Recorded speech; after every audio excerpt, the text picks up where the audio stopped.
Kaisami? What, Ivo? Alright, anyway, it's 4 o'clock, guys. It's time for space news. I gotta talk to these guys here. Space news time. Abracadabra.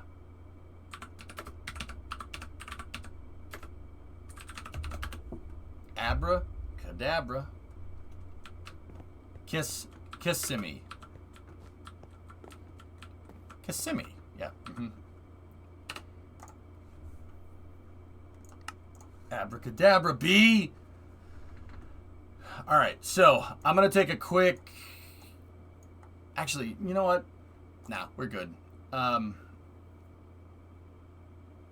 probably just put the title card on for a second and then go. Okay, so yeah. I know there wasn't much building in Minecraft, I get it. And I did a lot of talking, but yeah. Sometimes, you know... Sometimes that's how it be, man. But yeah, it's cool to play. I think, I don't know. We'll play Minecraft sometime next week. But yeah, the project's always going. It's always ongoing. If you want to look at the map and see the progress being done, just type ! Map in chat. It'll pop the link up. Did SN9 have a partial heat shield? It had some tiles on it, yeah. No break. EJ doesn't want a hug. Oh, gosh.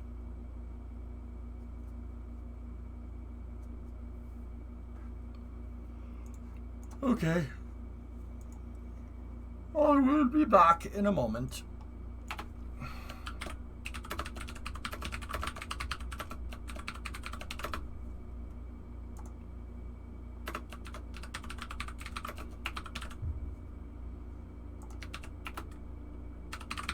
I'm just changing up the title.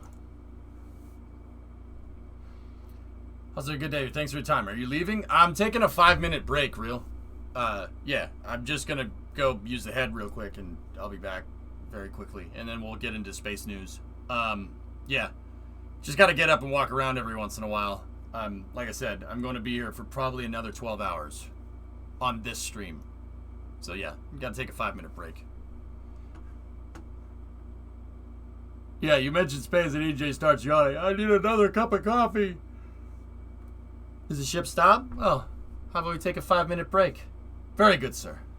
Smoke if you got 'em.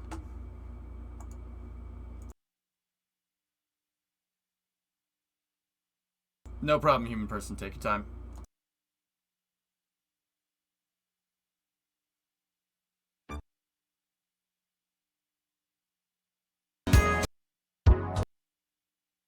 Why does it do that? Why? Why? I hit the play button and the volume boosts. I don't understand. Alright. Jeez. Been doing this for almost a decade. You'd think I'd be better at this.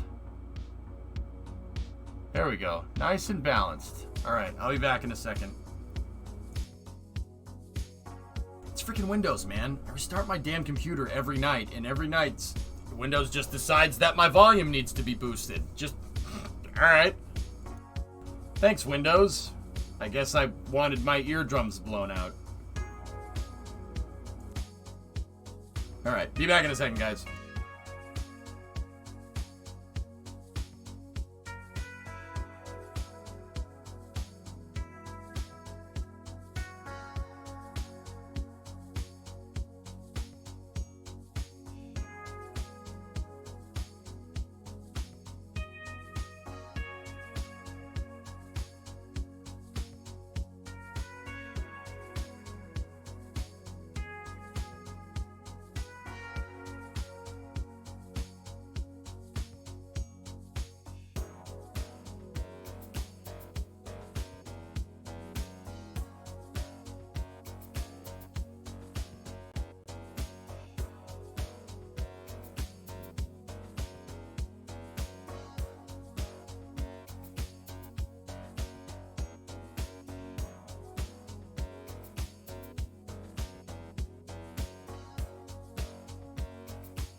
Discovery, go and throttle up.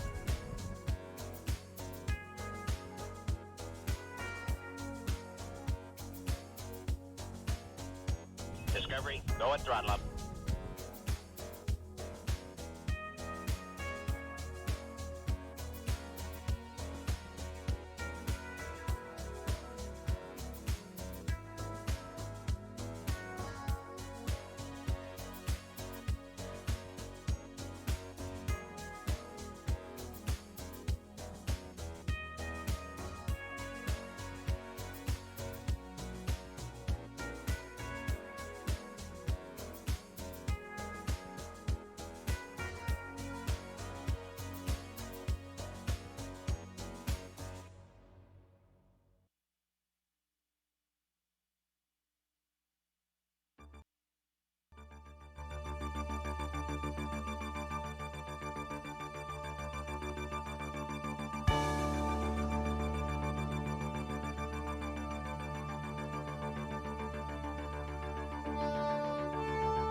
Discovery, go and throttle up.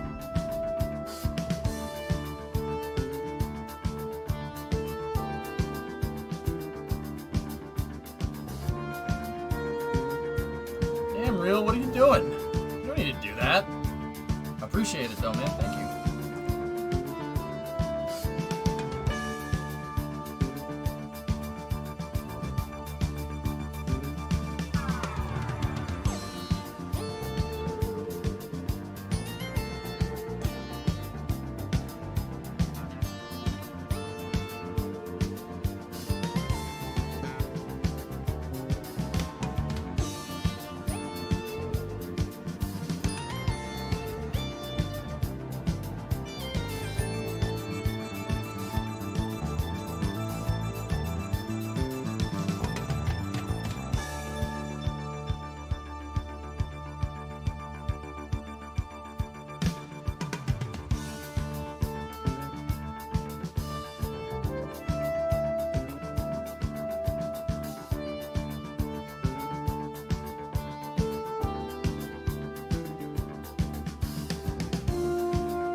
right.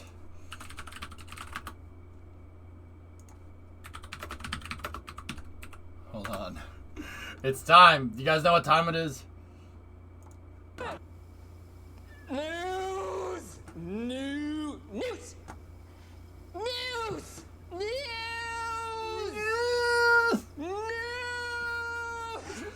News! News!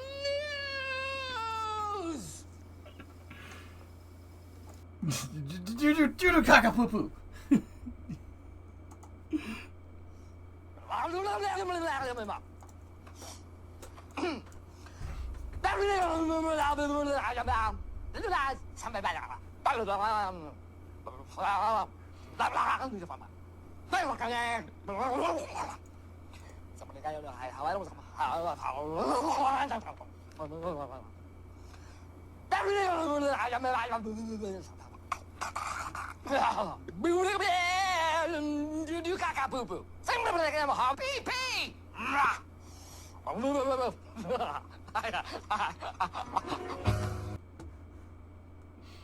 Yes. Yes. All right, Phil, what do you got here? Thanks for compiling today. Let's see what we got. Peter Bick, we got some YouTube videos. All right. Let's see what we got. So there's progress. Yeah, progress docked the ISS. We can watch that.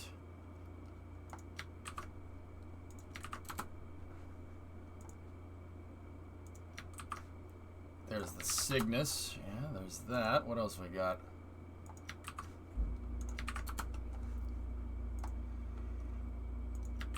We got more footage from... Oh, very nice. I realize he kind of sounds like a minion in that clip. And this is why KSP doesn't start until after 8 p.m. I can play Kerbal right now. When are you going to space? Dunpeel, I'm going to space in my dreams. So very soon. Next time I go to sleep. It's just me or is it having connection issues? Sometimes Twitch does that, dude, but... Alright, let's see what we got. News! Alright. There's that. Okay, cool. Not a lot of news today, guys. There's not much big stuff coming out, to be honest with you. But we'll go. So, we'll start with this. Okay, I have those RGV links up. T-Man, thank you very much. So, this is Progress MS-17. Okay, can't play that. This is a sped up time-lapse of the rendezvous and docking that happened yesterday of Progress MS-17. It was the first module... or the first Progress ever to dock to the Poisk module. So, before this footage gets you motion sickness, the Poisk module is that guy. See that little kidney bean looking one right there? That's Poisk on the ROS, on the Russian operating segment of the space station. You see right there, that's a Soyuz. That's the, what is it, MS-18 Soyuz. So that's the Russian spacecraft there. Dude, this footage is money. So there's a Soyuz there. Actually, I think that's a Progress. I can't tell. I'd have to see it in the light. But yep, those are two spaceships docked to the space station. That one is docked to Rasvet. This one is docked to Pirs. Actually, that is a Progress capsule because when this Progress capsule... Progress is a resupply vehicle that the Russians use to bring supplies up to the space station. The Soyuz is a crew variant, or Progress is a cargo variant of Soyuz. It's basically a Soyuz with no seats in it. No seats and no control board, and just space for cargo, right? So these two modules right here are Pirs and Poisk. Pirs and Poisk are obviously docking attachments. They're adapters so they can dock Soyuz to their space station modules, Zarya and Zvezda. But they also are airlocks. There's been two of them up there. These two have been up there for like 15 years or something. So they serve as the airlock and they also serve as an adapter, all in one piece, right? So, the interesting thing is that this progress is actually, progresses are disposable. They don't have a heat shield. They burn up in the atmosphere when they use all the supplies off of them, right? This one is taking Piers with it. Piers has been up there for a long time. It's one of the earliest modules on the space station. It's been up there for a good while. They're taking it with them, and they're going to have just Poisk there. Piers will have a replacement brought up once Nauka, the Russian science module, gets attached right here. So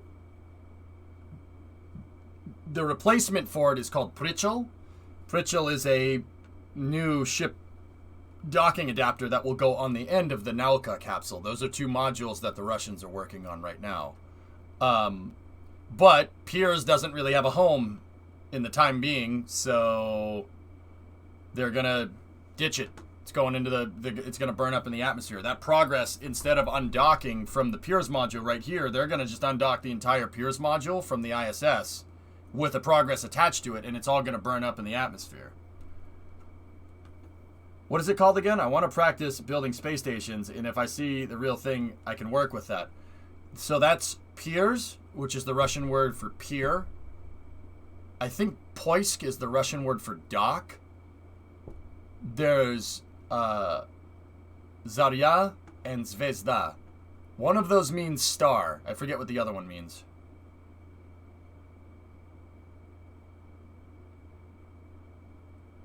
And then there's Nauka and Prichel.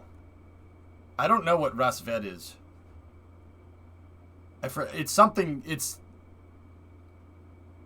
I forget what it means, dude. Yeah, forget. Sunrise, there you go, Dawn and, yeah, Zarya and Zvezda is dawn, star, Rasved is sunrise, and then there's pier, and then there's dock. Pretty strong names. So watch, this Progress is going to go up, and it's going to find the Poisk module here. This is above the space station now.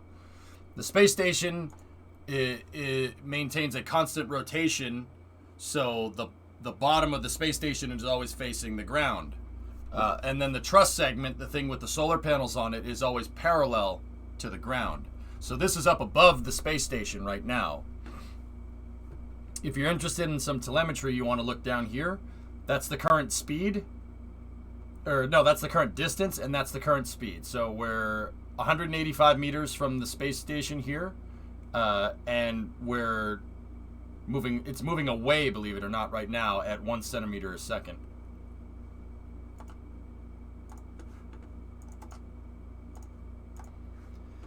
Have they fixed the leak? The leak is fixed, T-Man. Yeah. Poisk is search. Rasvet is down or sunrise. Spasiba. All right, here we go. We're coming in. Forward velocity here is 41 centimeters a second. So that's 0.41 meters a second, which is 41 centimeters a second. And we are 83 meters. Coming in. Heyo! Spaceship docking. Oh, that high def picture, though. Click. First Progress capsule ever to dock to Poisk. No, the leak is not fixed. It's just not trending anymore. I'm just going to do the right thing and just ignore it. Aren't they? Isn't it plugged temporarily? Like, aren't they? They're monitoring it, right? I think it's still leaking an amount. The space station always leaks. It always leaks. It's just kind of a thing that happens. It's just you don't want to leak too much.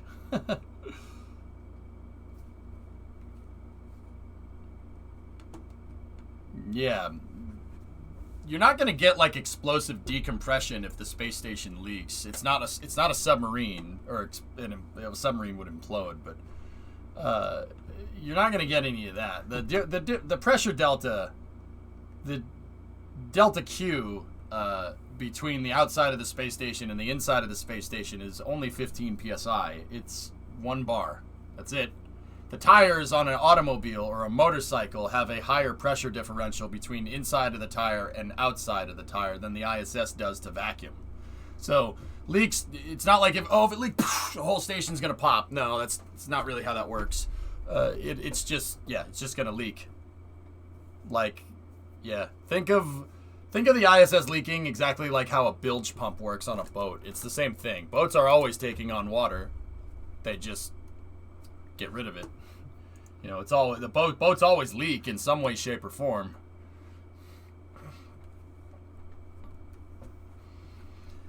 But the movies show it that way. Yeah. I do not leak. You leak, navigator. The cracks that they sealed didn't help much. There's something out there that they can't get access to or just can't find it. Huh.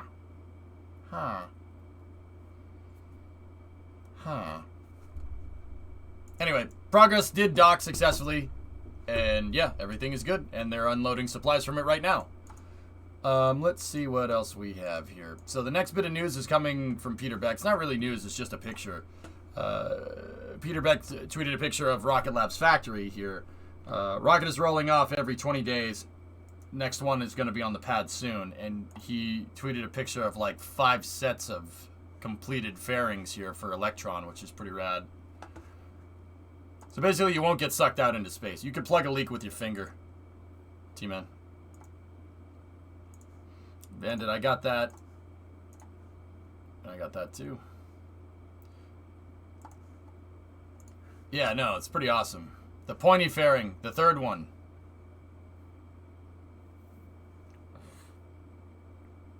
Wait, why is that one different? Did they introduce a new fairing design or something? That's fine. Different flight profile, perhaps. Well, fairing size usually... Changing the fairing is... Huh.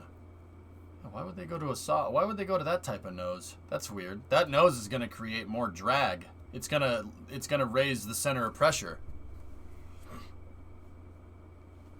Fairings are all dependent on customer requirements, probably. Yeah, I see someone's been reading Tori Bruno's Twitter. Various stages of production. Yeah, it's possible, but yeah. You caught me. Hey, Havix, there's nothing wrong with reading his Twitter. It's probably one of the best resources that you can get for insight into the industry. I read it too. That's how I knew. I read everything that guy has to say. It really gives you a good... Once again, it's just like I listen to what Dmitry Rogozin has to say about things. It gets you a good kind of idea of where, you know, ULA and Tori Bruno's mind is at when it comes to engineering vehicles. That's how I can give the insight that I give. Because I listen. I sit down, I shut up, and I listen. That's very important. Alright. I'm just getting the rest of the links that were linked here. Oh, that's a heck of a Photoshop. You guys are going to like that. I have the Just Arrived thing already. And then, Vasi, I still have that picture of the Continental. God, that car is sexy, man. I love that car. And before Tori Twitter drama. I covered that pretty well, Novus, and I did a huge breakdown yesterday. about why ULA is the way that it is and why SpaceX is the way that it is. And I didn't really have any overarching point to prove, like, you know, when it comes down to it, at the end of the day, I agree with what Tori Bruno says about competition. I 100% agree with him. And then I 100% also agree with Elon about reusable vehicles eventually. You know, if we want, I think if we want to take this seriously, you either have to find a low-cost first stage, like an SRB, so something like Ares 1, with a highly reusable upper stage, right? Or you go full reuse. So either you focus on reuse up there or focus on reuse down here, but reuse has to be a thing if we're going to take space seriously. And it's interesting that he used an expendable airplane as an analogy, because I literally just talked about that right before he said that. But yeah, I went into a big breakdown as to why ULA became a thing, the launch market crashing in the 90s, the corporate espionage that happened between Boeing and Lockheed, and ELV bidding, redundant dissimilar architecture, why that matters so much. T-Man, what's that? Yeah, we covered that one yesterday. Wally Funk, that's really cool. Good for her. That's really awesome. We watched a video about that yesterday. Blue Origin is Jeff Bezos is going to fly on New Shepard, and he's going to take Wally Funk with him. Wally Funk was one of the first women candidate for astronauts during the Mercury program, believe it or not, which is really cool. And she had a couple things to say about it. And it's actually one of the things that she said in that Blue Origin video that really hit home, right, is like, you gotta want it. You want it. You want to be a pilot. You want to do it. You gotta want to do it. You don't just like with pilots and aerospace engineering and you know, astronauts and stuff. You have to want to do it. And I know that sounds really stupid, right? Like, but like, okay, let me put it to you like this: do you think someone wants to be a janitor? I'm sure there's somebody out there that really enjoys it, right? Like, I'm sure. Nobody wants to be a janitor, but that means, hey, so at the end of the day, you got to get a paycheck. Like, you got to want to be an astronaut. You got to want to be a freaking pilot. And she cites that as, you know, the reason why, you know, she's achieved everything that she's achieved, which is really friggin' cool. It's not about, you know, her being a woman or anything. That has nothing to do with it. It's about she became a pilot, and she's going to get to fly into space because she wanted to friggin' fly into space. Right? Being a woman has nothing to do with it. And I actually really appreciate that. I really dig that. That's a really awesome and inspiring thing to hear. You know?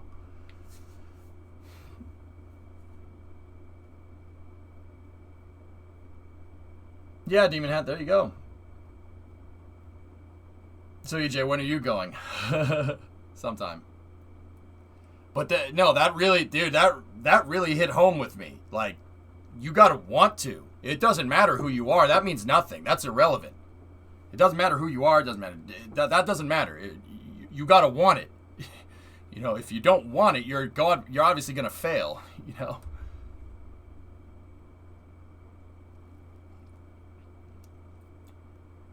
Yeah, Bobby, I that's really refreshing to hear, dude.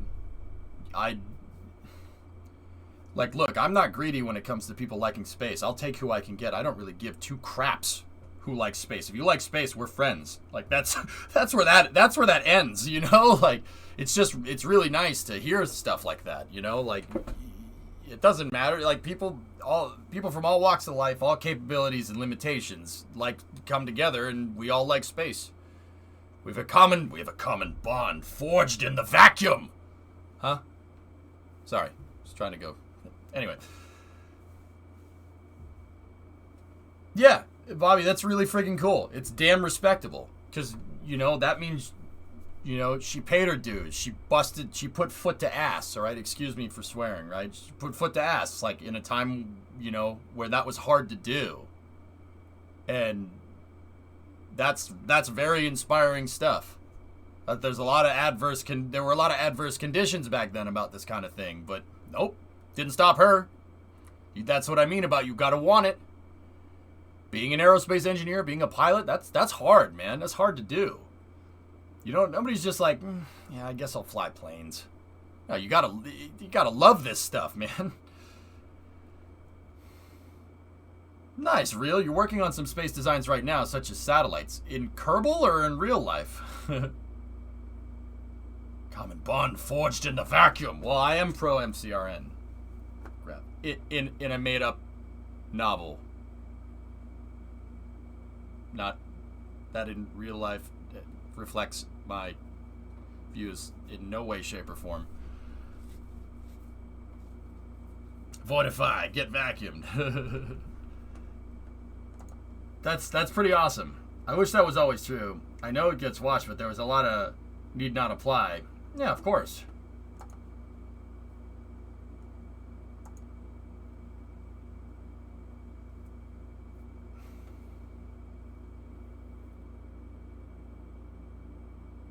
I got a little bit of throwing shade at NASA in that video. Am I wrong? Which one, human? I mean, guys, here's the thing. There were, like, and don't get me wrong, it still didn't happen, and it doesn't make it okay. But if the Apollo program had kept going, there were women in line. But the reason why it took so long, the reason why it took to the 80s is because Apollo got canned. Because from 1972 to like 1981, no one flew into space. NASA stopped recruiting astronauts after the 67 astronaut class, if I'm remembering right. They stopped. There were women in line. There were women, and there were African Americans in line too. Then they canned the Apollo program, and well, I guess, you know, so much for that. Let's push that. Let's kick that can down the road for 10 years. That's basically what happened. NASA didn't recruit any astronauts from 1967 to 1978.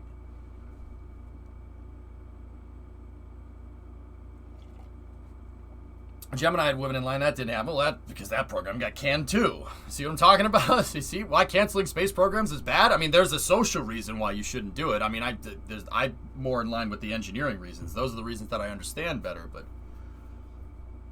do you have red sandstone in your server? I'm not sure. They did get the MOL astronauts. The 11350 boom is headed to the ground slowly. Cool. Wait, NASA having to kick the can down 10 years down the road for something? No way. Yeah, that's why it took until 1983 for Guion Bluford and Sally Ride to fly. Go and throttle up. You know? And then Catherine Sullivan, who was the first woman that did the first EVA in, I think, 1984. I mean, all really, really talented individuals, if I do say so myself. Human Person, 25-month resub. Thanks, buddy. I guess they need to extend the jib, full SDW configuration, Havocs, just like I was saying. Devil's advocate, though, kind of. There's a difference between canceling something prematurely and canceling it when it runs its course as a program. I get the feeling that most of these were premature, though.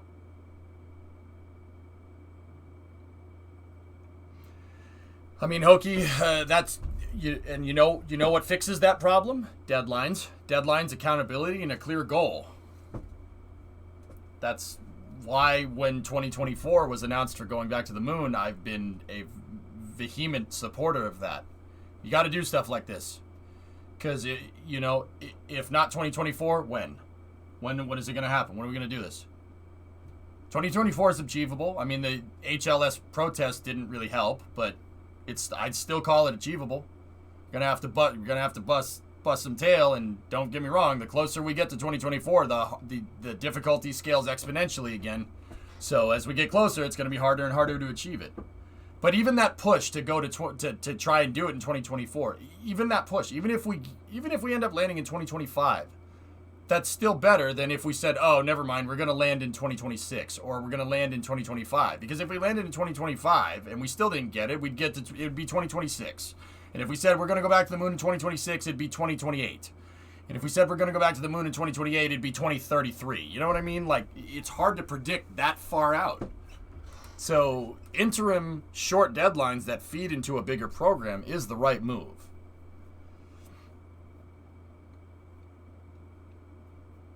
Do you have a gym in your server, like in Doors Parkour? We don't have a gym reel, no.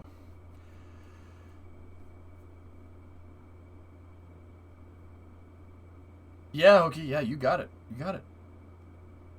Pushing for 2024 will accelerate the clock regardless if it's on time or not. Exactly. That's why that's super important. All right, let's keep going. So, this is a Space News article that's coming from Jason Rainbow over at Space News. Let's see. OneWeb hits coverage goal with the latest launch. Sets sights on southern regions.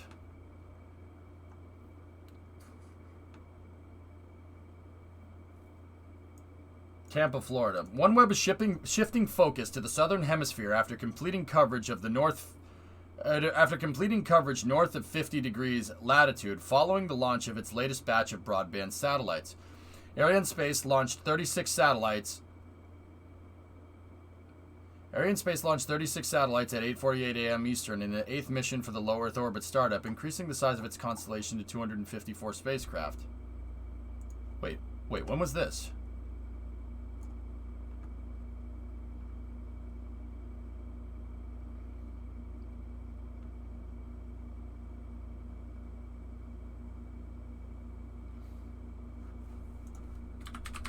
Hang on.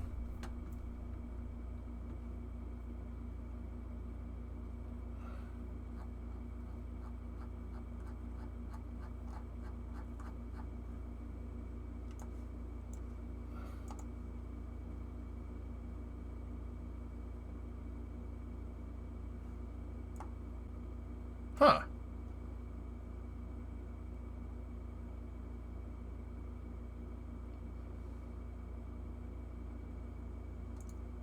Oh, I was asleep. Wow. That's bad. That's bad if I'm having trouble keeping track. Well, it's not bad. That's a good thing. But there's so many freaking launches. I'm having trouble keeping up with it.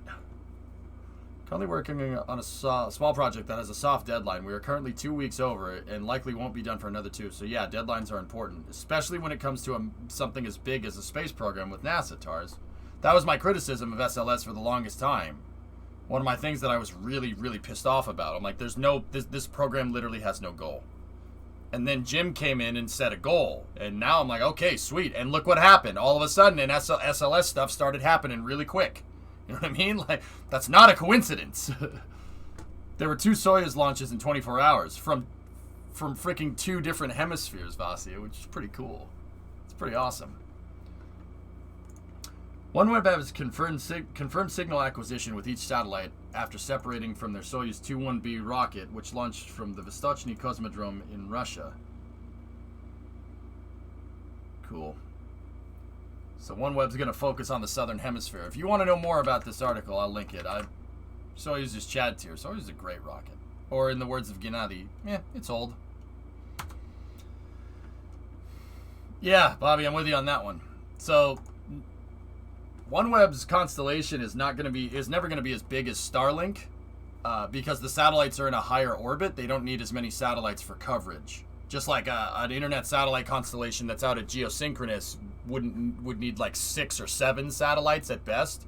Yeah, in the orbits that these OneWeb satellites are in, it's you don't need as much as Starlink. Anyway, next bit of news here. Wait, what the heck is this?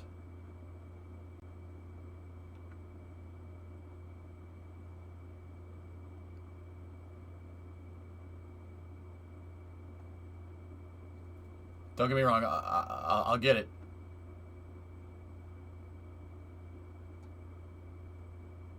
Is this... Oh. The hashtag gave it away. Damn it. The first successful high-altitude test of the mission parachute system was carried out for ExoMars. The 15-meter main parachute of the first stage worked without remarks. The test worked at supersonic speed. 35-meter parachute of the second stage received minor damage. Oh. Take a look. What orbit is best for internet satellite constellations? Well, actually, Bobby, that's really up for debate.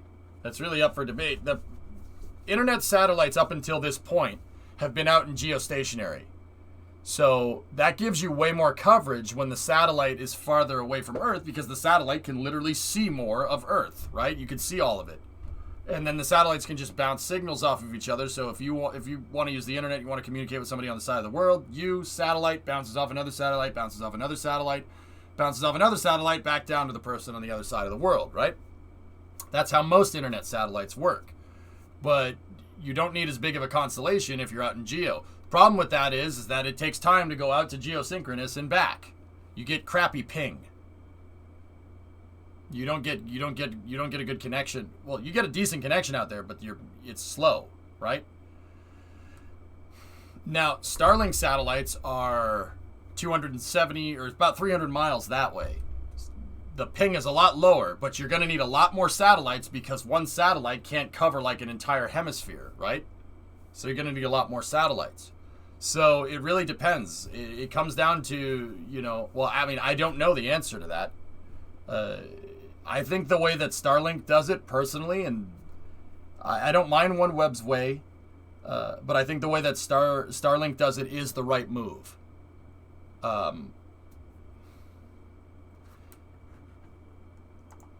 It's good to see that Vostochny is getting more launches. Yeah. The answer is to downscale the Earth. Yeah, right. What about user volume? Wouldn't that also delay? Yeah, I mean, there's bandwidth as well. This is why one of the reasons. Oh, that's cool. This is one of the reasons why I think Starlink is the right idea. Ooh. So I don't mind what OneWeb is doing, and competition should be welcome. between internet satellite providers. Later. That face when the outro video is longer than the body of the video. Anyway, I don't mind OneWeb, and I don't mind Project Kuiper, which is Amazon's internet satellite constellation. I don't mind this stuff. The problem that I have with OneWeb and Project Kuiper is that they're going to be up in an orbit that's non-decaying. So Starlink, and this is why I think Starlink is the right move. Starlink satellites are not expensive satellites to produce comparatively to other satellites for what they do. They're not hard to make. But Starlink satellites are also in a decaying orbit. So Starlink, a regular satellite is designed to work for like 10 to 15 years, give or take, right? Starlink satellites are designed to work for 5. They're very, very simple, and they're very simple, and they're easy to make a lot of. Now, if one breaks, so what? It'll burn up in the atmosphere eventually. If you have a catastrophic, like Kessler syndrome event, so like 2 Starlink satellites hit each other or something, and they cause a debris cloud, that's all coming back down eventually. Now, that's why I like Starlink, because one, for SpaceX, if a satellite breaks, okay, launch a rocket. It's most likely going to be on a reused core. Launch a rocket to put more satellites up there. Place them in the right place them in the right orbit. Falcon 9 comes back down, and yeah, Falcon 9 basically could serve as a maintenance vehicle for the Starlink network, right? And then B, like if something goes catastrophically wrong with any of the satellites, they just burn up. Whatever. All the Starlink satellites are in decaying orbits, so it requires constant maintenance, which drives demand for Falcon 9 launches. But that's why I like Starlink. But not even Starlink is above criticism if you really want to play devil's advocate here. Starlink satellites in a really close orbit, not a really close orbit, they're a really similar orbital altitude to the ISS. If there's a debris field that happens, the ISS would, because the ISS is below the Starlink satellites, if there's a debris cloud that happens and, 2 Starlinks hit each other and they cause a massive debris cloud, and that debris cloud is decaying, it's possible that that debris cloud, however improbable, it's possible that it could cross the ISS path. So there's nothing here that's technically without criticism. And I don't know, hopefully, we don't do anything really stupid up there. But yeah, I'm not really a fan of where OneWeb and Project Kuiper's satellites are. But also at the same time, what are they going to do? Now we want, like, what is OneWeb supposed to do? Are we going to have OneWeb's constellation and Starlink's constellation at the same altitude? That's a really stupid idea. That's a really good way to create a debris storm, right? Progress during launch had a close approach with one of the Starlink sats in a used Falcon 9 stage. I think it was a rod, Kem. It was a tension rod from a Starlink deploy. I don't think it was a stage. But yeah, I mean, I heard tension rod, I heard second stage. I think it was a tensioning piece, but I'm not sure. Are they in the same plane? Some of the Starlink satellites are in the same plane as the ISS. But that doesn't matter, Yukimin, because, like, okay, here, I'll show you what I'm talking about. Here, look.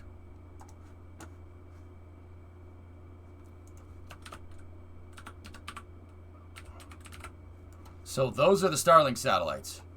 And keep in mind, this is just a representation. This isn't real time. It's close. It's just an approximation. This isn't like they're not tracking all this debris, right? So there's all the Starlink satellites. See that? See all the blue lines? All the blue lines and the red dots are Starlinks. So if we type, so yeah, see what I'm talking about? It's not that it's necessarily on an orbital plane, but those satellites are encompassing pretty much all of the ISS's orbit, and the ISS is below. So what happens if a decaying Starlink satellite that's broken, right, crosses the ISS path? See what I'm talking about? Not even Starlink is without criticism here. And don't get me wrong, like, I'm just playing devil's advocate here. I think I think we're smart enough to be able to mitigate debris. I think we'll be okay. But I understand that there could be things here involved. But I think that everybody involved with these internet satellite constellations also understands that. Yeah, I mean, and yeah, there's the astronomers trying to image stuff with the satellites. Yeah, that I can see how that could get annoying. It's getting tight to share similar orbits. OneWeb has no other option. Exactly, Kem. That's what I mean. You know, OneWeb is up at 1,000, right? At 1,000 Ks up there, which is about it's 600 miles up. Starlinks are at like 300 miles up or 500 kilometers, right? It's even though that OneWeb satellites, you know, they aren't in a decaying orbit. That putting them in a non-decaying orbit and having Starlinks in a decaying orbit is better in space environmental stewardship than having two satellite networks at similar altitudes, because you're decreasing probability of a satellite hitting another satellite, having them separated from each other. You're less likely to get a cascading Kessler syndrome effect. Even though the OneWeb satellites won't be able to decay if one of them breaks, they won't come back down. I think that's actually the better solution, as opposed to having like 3 or 4 satellite constellations all at 500 kilometers. That's a really stupid idea.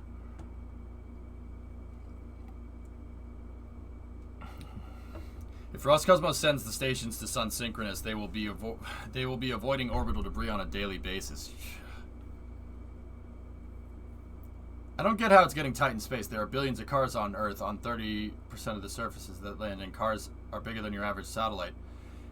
Brainiac, it's not getting tight, dude. But see, a fender bender in space could be a civilization, not a civilization-ending event, but it would definitely be something that would be marked in the history books. There's this thing called Kessler syndrome. So, say you have two satellites that hit each other. They actually collide. They hit each other and they explode, and it sends pieces of debris everywhere, right? It's just a big mushroom cloud of debris up in space. Those little pieces of debris are more likely to hit other satellites, and then those satellites explode. And then it's a domino effect that eventually just creates a giant debris cloud around Earth, and we can't launch anything into space. Now, that's not some doomsday prophecy. That's just basic physics. Kessler syndrome is real. It can happen. And if it reaches a cascading effect, we're screwed. When I say it's a civilization-ending event, I mean if we don't keep track of it, if we don't keep track of this, we don't get to launch into space. You'll go to try and launch a rocket into space, and it'll get pegged by a piece of orbital debris on the way up. I don't think I need to tell you why that's a bad idea if you're trying to send people into space, right? So crowded in space is relative, right? Brainiac, if you're going to use a car analogy, the car analogy would work like this. We have 30 million cars, and you literally cannot have one car ever hit another car, ever. If one car hits another car, think about it like this. If one car hits another car, every car that's in a 5-mile radius of those also hits another car. You know what I mean? It could be a cascading effect. It'd be like a pandemic for cars. And that's what happens in space. And this is very well documented stuff. We know because it's happened, but it wasn't a cascading effect. It has happened before. An Iridium satellite hit a Russian communications satellite, and every single piece of red dot there is the debris that was created from two satellites hitting each other.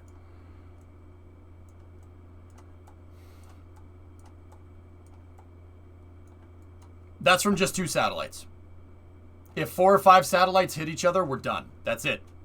We dodged a bullet here. And this is why people don't like ASAT stuff either. So when the U.S. launched a satellite from an launched a missile from an F-15 that flew out of Vandenberg, and it hit a satellite that was orbiting.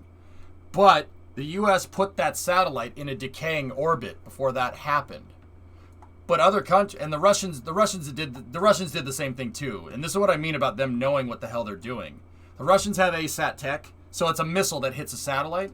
The Russians have ASAT tech, and when they test, they make sure they test it on something that's not going to stay up there.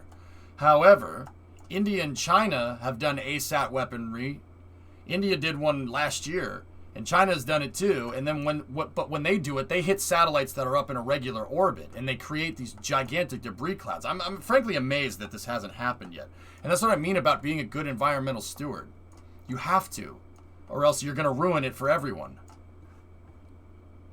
It's a well-documented thing. And that's just the size of pieces that we can see and track. That's correct. So if you're wondering, like, oh my gosh, how are we going to track all this debris? That's what the Space Force does. That's what the Space Force is designed to do. That's why they revamped it, because there's all these people launching all these satellites into space all of a sudden. There's these things in the Space Force called Delta Control Squadrons. Space Force Delta Control Squadrons. So there's the 18th Space Force Delta, or the 18th, or no, there's the Space Force Control Squadron Delta 18. And then there's a bunch of other ones. There's Delta 6, and Delta 45, and Delta 30. Delta 45 and 30 are different. That's range stuff. But there are control squadrons, the 6th and the 18th, that are literally, their job is to literally look through a telescope all day and track debris. And don't get me wrong, it's nothing new. They've been the Space Force Delta 18 and Space Force Delta 6 were the 6th Space Control Squadron and the 18th Space Control Squadron under the Air Force. It's not anything they haven't been doing for the past 40 years. But yeah, that's what Space Force is there for, to help regulate space situational, or to help have space situational awareness and space debris management. And don't get me wrong, it's not just us that have a Space Force. The Russians have the Ministry of Defense has space control squadrons too. So do the Chinese, so do the Japanese, so do the Europeans. Everybody has this stuff. You just don't hear about it. You only hear about Space Force. It's crazy how we can build infrastructure over decades and decades, make improvements to it, and it all can disappear in weeks if we don't take care of the planet. Well, this is taking care of the area around the planet, Bobby, but I do understand what you're trying to say. Yeah, I get you. Also realize that we only launch for certain locations in a specific location. While there is a lot of space, we only use a small amount of it consistently. Yeah, Kem. You got to be careful. You've got to watch. You got to be very, very, very careful. I get it. It's a problem, but not as imminent as people are making it out to be. Just need to be mindful and come up with some solutions to mitigate debris. Once again, Brainiac, that's why the Space Force is there. That's what they're doing. If anybody wonders, it's not just a TV show that they made that series off of, which was kind of weird. But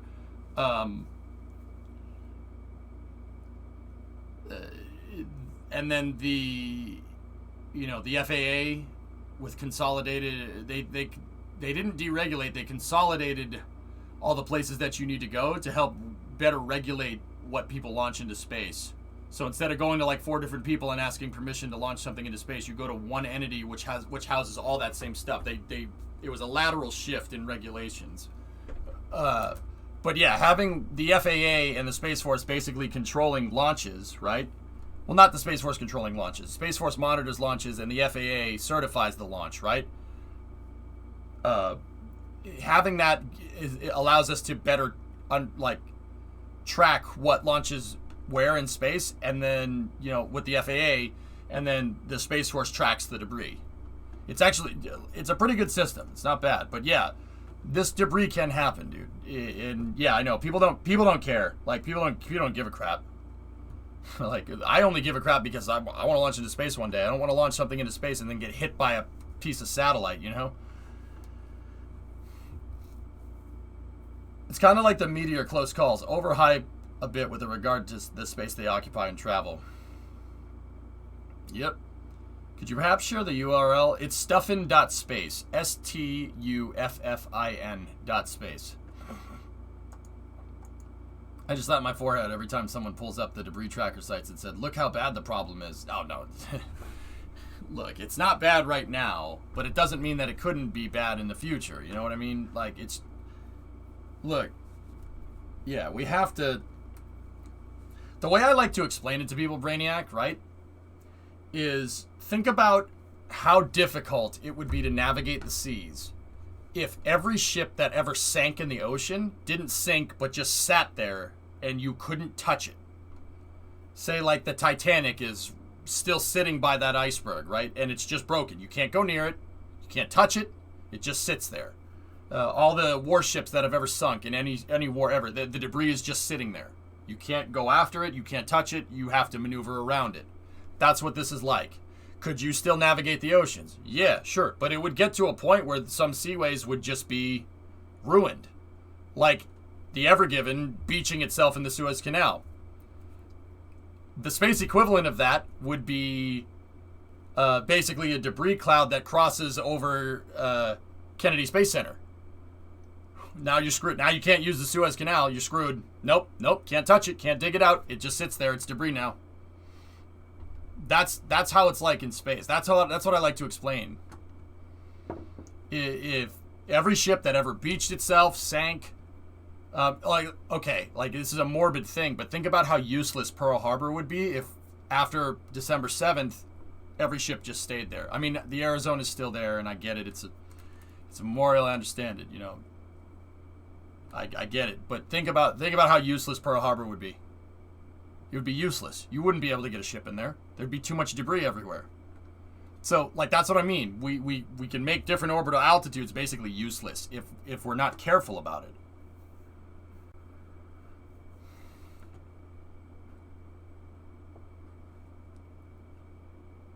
Is anyone working on grabbing deorbit satellite? Yeah, C-22. The Russians are. We are. China probably is too.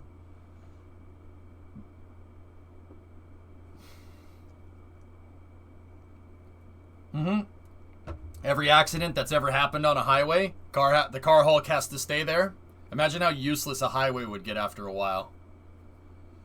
And the highways in the space, in the analogy transferring over back to spaceflight, would be basically a launch site. If there's a debris cloud just constantly passing that launch site becomes useless. Would it be possible to use lasers in order to clean out orbital debris? What? You talking about just zapping stuff, Rylite? Yeah, maybe. Rylite, yeah, maybe. It's possible. You'd need a lot of power to obliterate a satellite completely. You basically would need to hit it with not like a tight beam, but like a shotgun blast of laser that just immediately obliterates the satellite. Because the second you hit that thing with a laser, parts start flying off, and that makes more debris. That's why, there are different countries that are working on vehicles that just go up to the satellite, they grab it, and they deorbit it.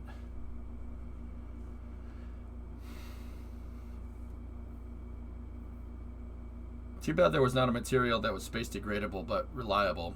Yeah, I mean, stuff doesn't rust in space, right? Like nothing decay. Like the vacuum is a pretty sterile environment.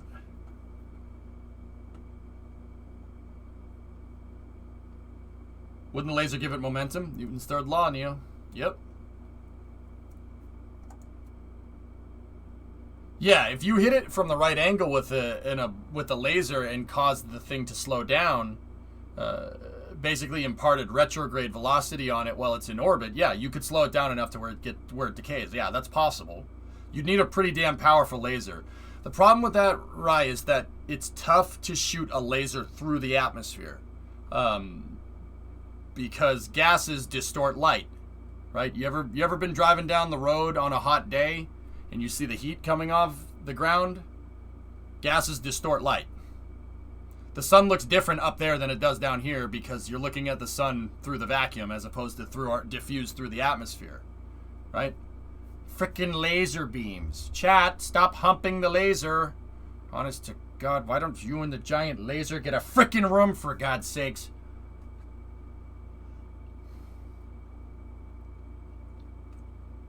So what you're saying is if we detonate nukes to vaporize large areas at once. Hazareth, I saw that movie once. Wasn't that a Bond flick? Isn't that what happens in GoldenEye when you detonate a nuke in the upper atmosphere, in the ionosphere? Yeah, I'm pretty sure that doesn't end well. The sun's actually white. Yeah. Yeah, the light gets diffused. It looks yellow to us. Laser Broom is a proposed ground-based laser beam-powered propulsion system whose purpose is to sweep space debris out of the path of other artificial satellites.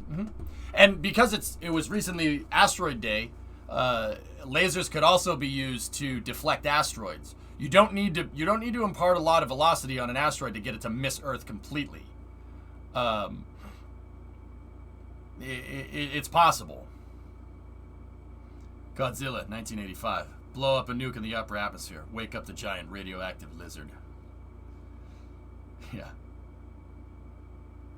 The nice thing is that even at Starlink height, like 650, it's just about 10 years time and the stuff will go. Yeah, Darkness, that's why I like Starlink.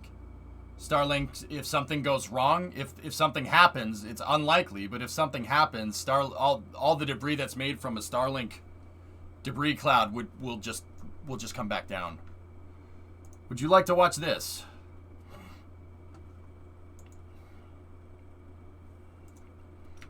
All right. What's this? Chinese astronauts can enjoy hearty meals amid fulfillment of tasks on the space station.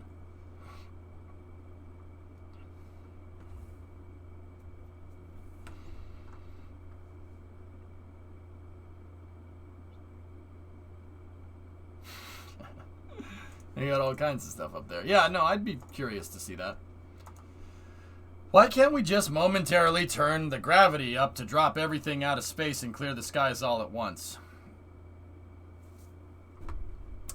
Okay, I think I've covered this topic sufficiently. We will go to the next thing. Actually, we can peep that. See what the Chinese are up to over on their space station. See what we got.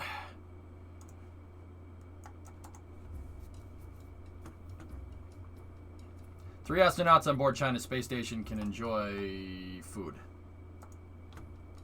I'll admit, I just want to see the space station. I just want to see the interior. Oh, look, yeah, little sleeping compartments there.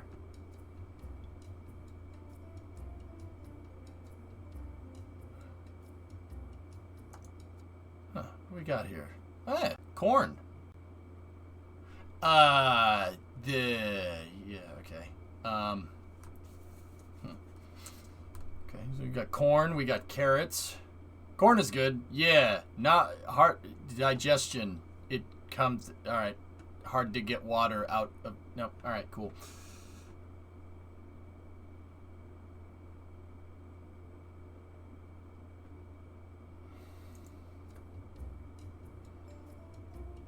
Yo, is that beef? Nudararu! Rice? Nice. Wait, how you gonna eat that?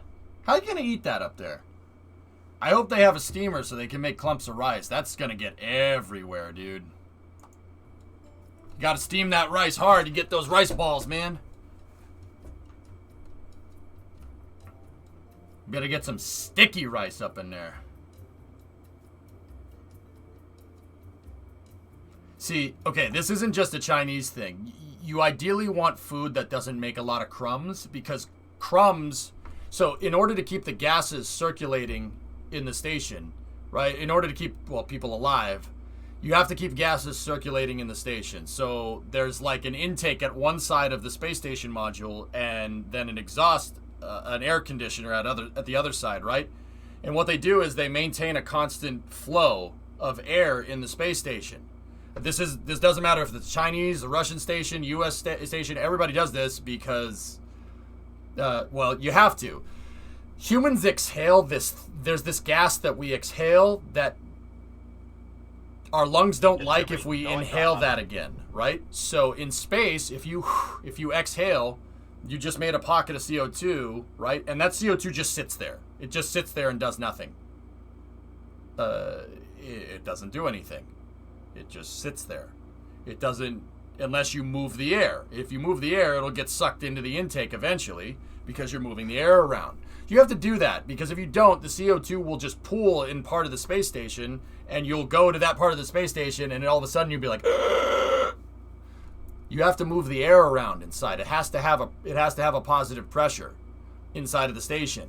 So food with crumbs, because crumbs can just float around and crumbs are very light, they're very susceptible to wind, will get stuck in the air intake. They'll jam up your life support systems. This is why you don't eat food with crumbs up there. Not a lot. I mean, there's filters and you can switch it out, you can swap it out, but in space, with space flight, what can go wrong will go freaking wrong. Even if you put a filter on there, I guarantee you, if you were just allowed to eat whatever you want, they'd still end up finding some crumbs in the life support systems eventually. Yeah, corned beef sandwich is a no-go. Exactly. Mink, 25-month resub. Thank you. And don't get me wrong, like that sticky rice is fine. That's okay.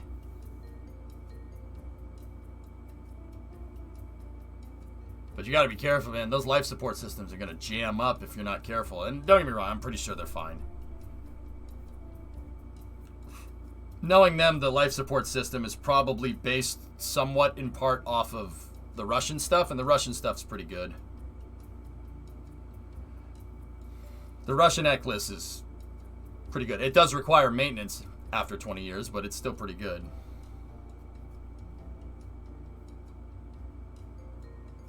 And Kem, it does look like they just moved in. See? Hang on. Here. Let's see. Yeah, see? He's sweeping for gases. He's sweeping for hazardous gases and stuff.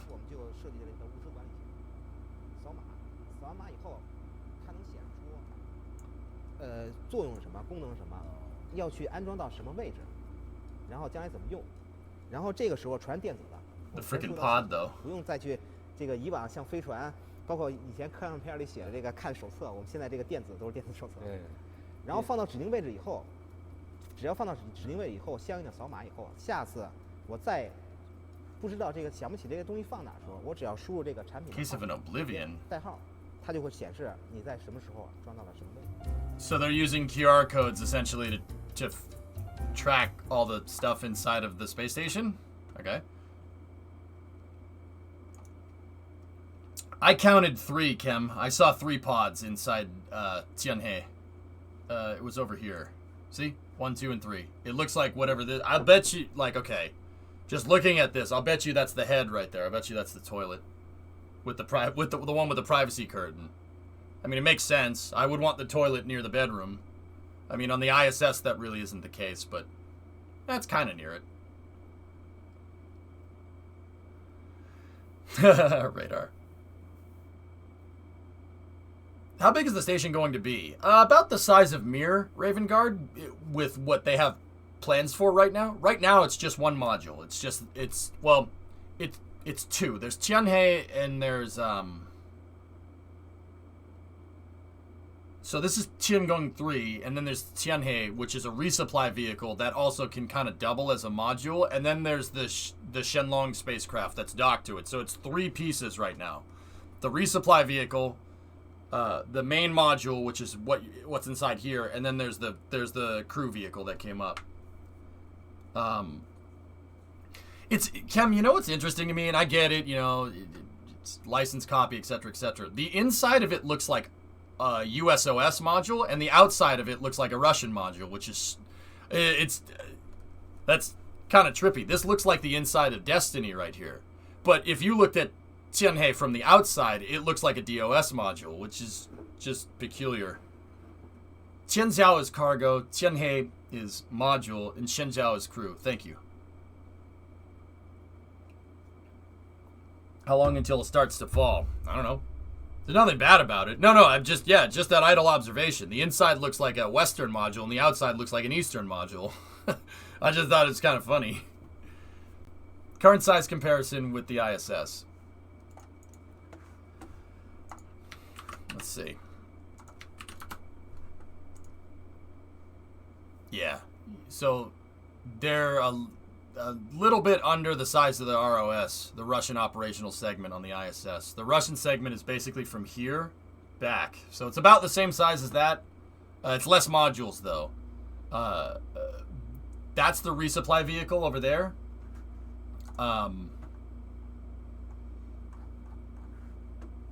The resupply vehicle's there, the crew vehicle's there, and then the module in the center with the solar panels, that's the main module. But they do plan to expand it to about the size of Mir.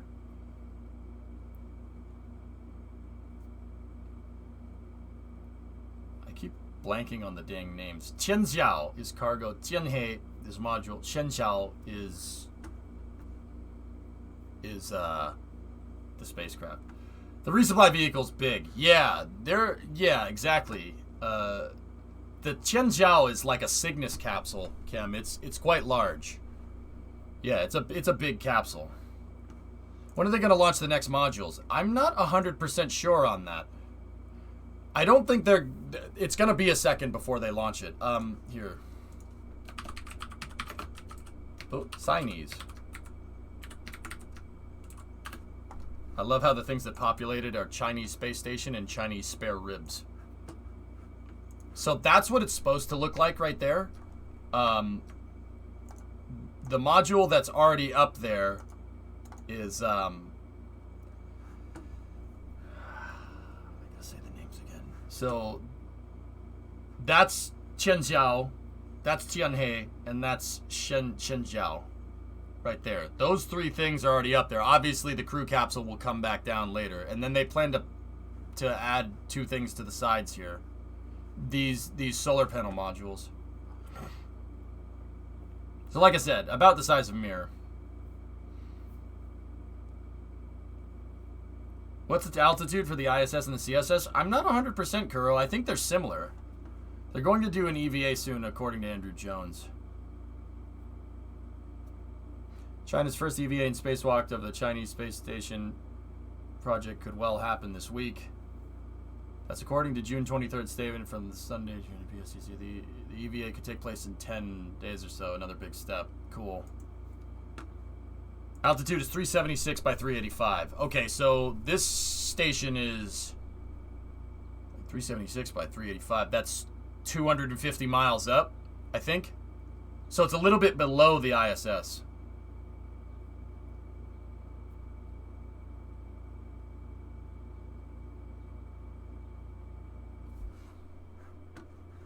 Does the Chinese station show up on stuff.space? It should.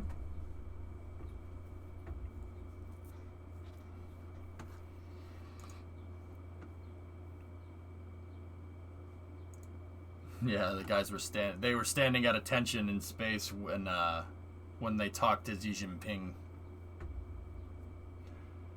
That's how Mir used to fly?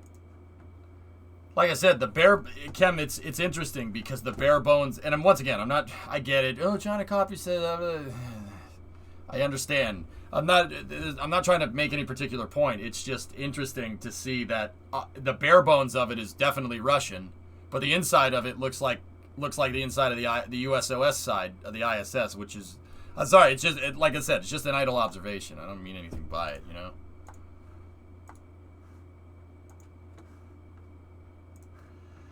Space Shuttle Almanac always keep tracks of current plans for crew, stations, and launches. The next module is around March of next year.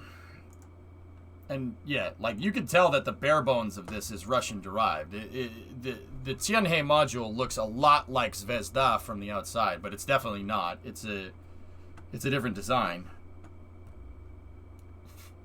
China just copied the best of both worlds, which you'd expect because they undoubtedly saw the plans for both sides.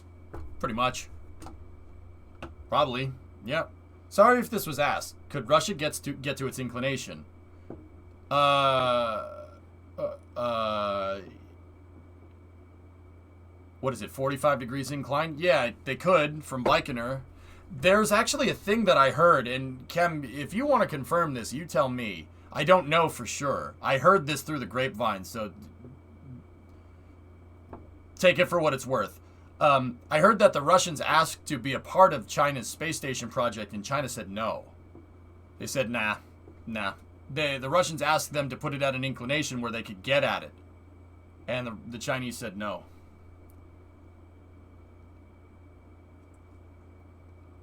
Why reinvent the wheel when you could just use existing knowledge? I mean... Scott reported the same. Yeah, I think that's where I heard it from, Eukerman. I heard it from Scott. Even if they asked too late.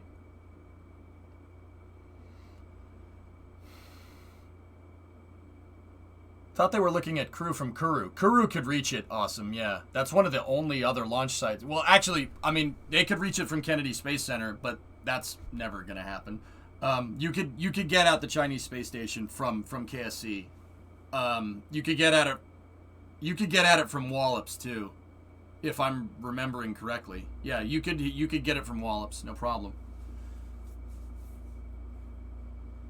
Having a trio of countries in space reminds me of PlanetSide. Yeah, I mean, however you feel about the Chinese space station, I think it's fine. They wanted, like, I'll be honest with you, like, stuff went down between the U.S. and China, and there's a reason why we both don't work with each other, right? Intelsat 708, if you're interested, go read about that. Yeah, it didn't end well. So there's a reason why the Wolf Amendment exists, etc., etc. But, I do give them credit, Everybody said, screw you, we don't want to work with you. And they said, fine, we'll friggin' do it ourselves. Good for them. Like, I mean, stop dropping stages on people, but yeah, good for you. You figured it out. That's impressive in its own regard. Like, I try to call this stuff fair. That's pretty damn impressive that they're like, fine, we'll make our own damn space station. Screw you. I actually that kind of applaud that. That's pretty nice. That's what we should do. Screw you guys. We'll make our own damn space station with blackjack.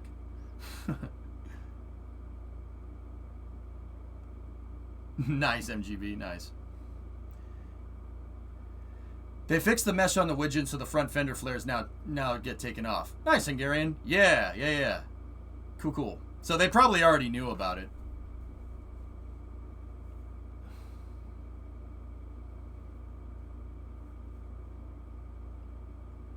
Yeah, Zgogs, just look, man.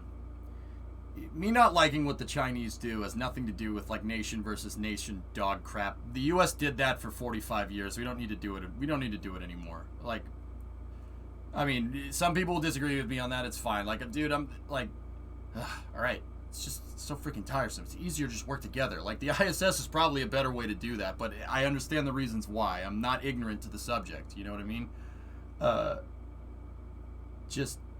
I think that China having these stages that come down in populated areas is a bad look for spaceflight.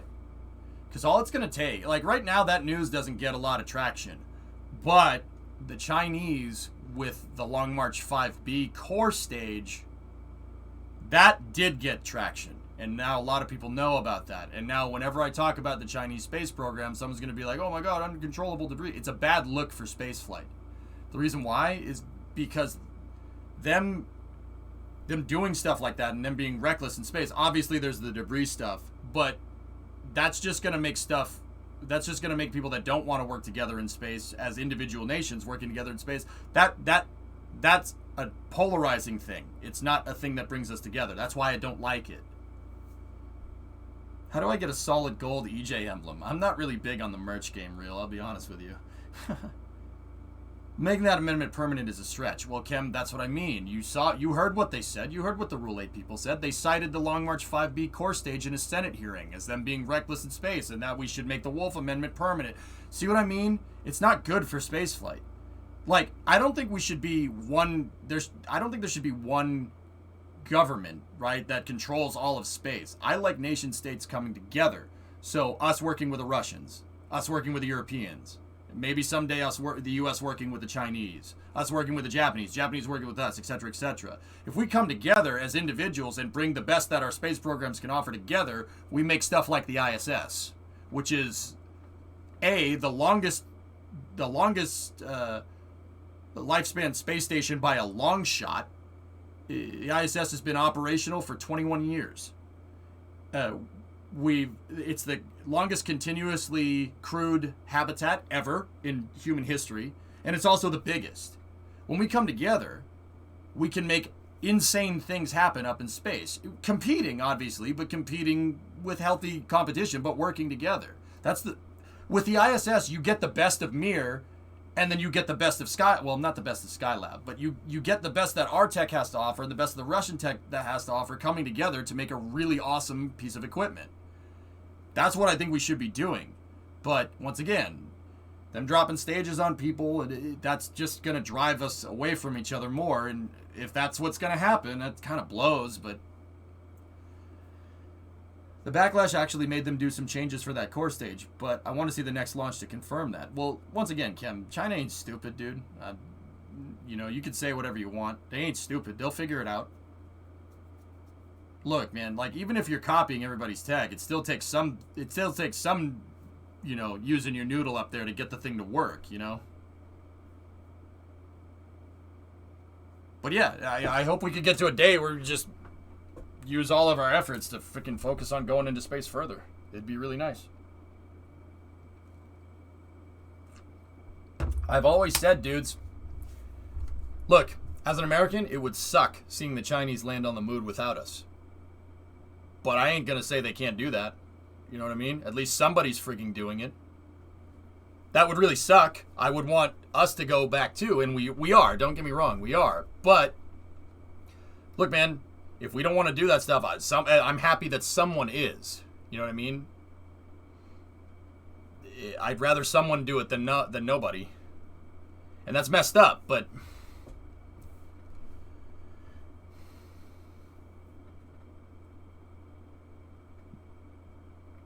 maybe the CNSA watches this channel. They probably do, Jim, in some way, shape, or form. I'll bet you somebody over there has seen this channel. Who knows? We had that conversation before. I don't think that China doesn't know what they're doing. It honestly feels more like they just don't care. Well, TARS, as their space program gets higher and higher profile, people are going to call attention to this stuff, and they either keep doing it or they figure it out. I think they'll probably figure it out, dude. The reason why is because they want to be seen as a valid entrant into, like, being taken seriously as a power, right? Like, just like the U.S. going to the moon, same stuff. Like, you know, we want to show that we're here to play ball. I get it. It makes sense. What's that, Reagan?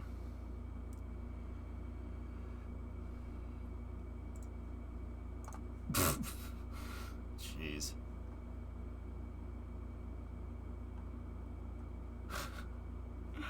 Oh my gosh. Yeah, they'll figure it out eventually. They'll figure it out. I just hope they do it sooner rather than later, because if they get up to snuff where the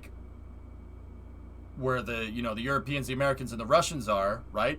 If they get up to snuff with us, then yeah, that'll open up the door to getting stupid stuff like the Wolf Amendment gone. You know what I mean? China had no space program 30 years ago. You either go the hard way and do the things yourself, or you copy to get on the same level as others. For me, it makes sense. Yeah, I mean, Kem, look, let's not pretend that espionage isn't a thing here. Let's not bury our heads in the damn sand. Everybody spies on everybody. The Russian space program and the U.S. space program can all trace its roots back to the Aggregate 4, all right? Obviously. But the Aggregate 4 traces its roots back to Robert Goddard, baby. But Robert Goddard couldn't have launched his rocket without learning from Konstantin Tsiolkovsky. See what I mean? Duh. It's just bounce it around. Just throwing the ball back and forth, you know? What's the Wolf Amendment? The Wolf Amendment is the legislature that prevents NASA from working with China.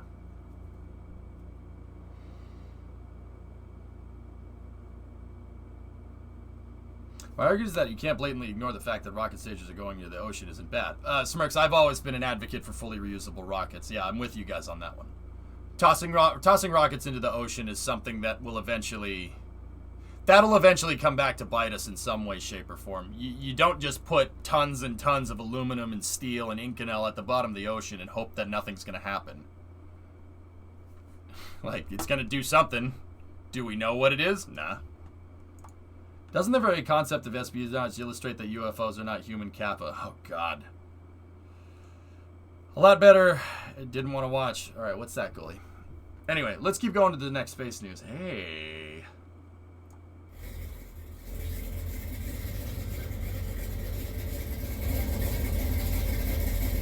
Very nice. That's a good build, man. Yeah, Andrew. I mean, we're talking... Andrew, I understand, and that's... Yeah, you're probably right on that one. I'm talking about space programs. Let's not even get into the stupid stuff that governments do, right?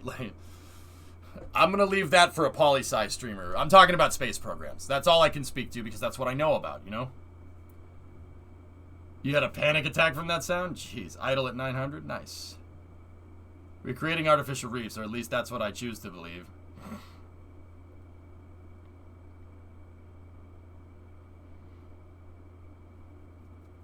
Yeah, maybe. Anyway, it's still good stuff. This is still cool to see. I mean, The other thing to consider, guys, like if you're gonna, if you're not if this doesn't sit right with you, the other thing to consider is that there's more space, there's more people on on long-term missions in space right now than there has been ever in human history.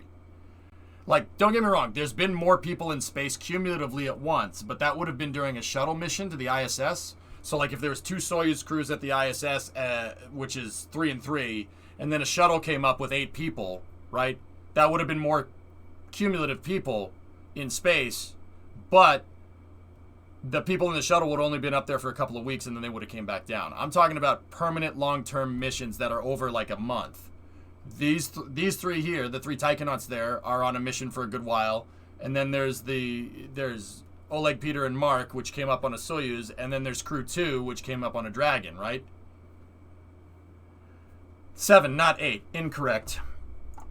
The shuttle can carry 8 people, W, and they did on some of the resupply missions. That was the time when the most amount of people were in space. The shuttle would carry a passenger up, an extra person up on orbit. They can carry 4 and 4 on each deck. They would have one astronaut fly up and stay there and come back down so they could staff the space station correctly. Yeah, the shuttle can fly with 8. It did a couple of times. You can have 4 seats on the mid deck and 4 seats on the flight deck.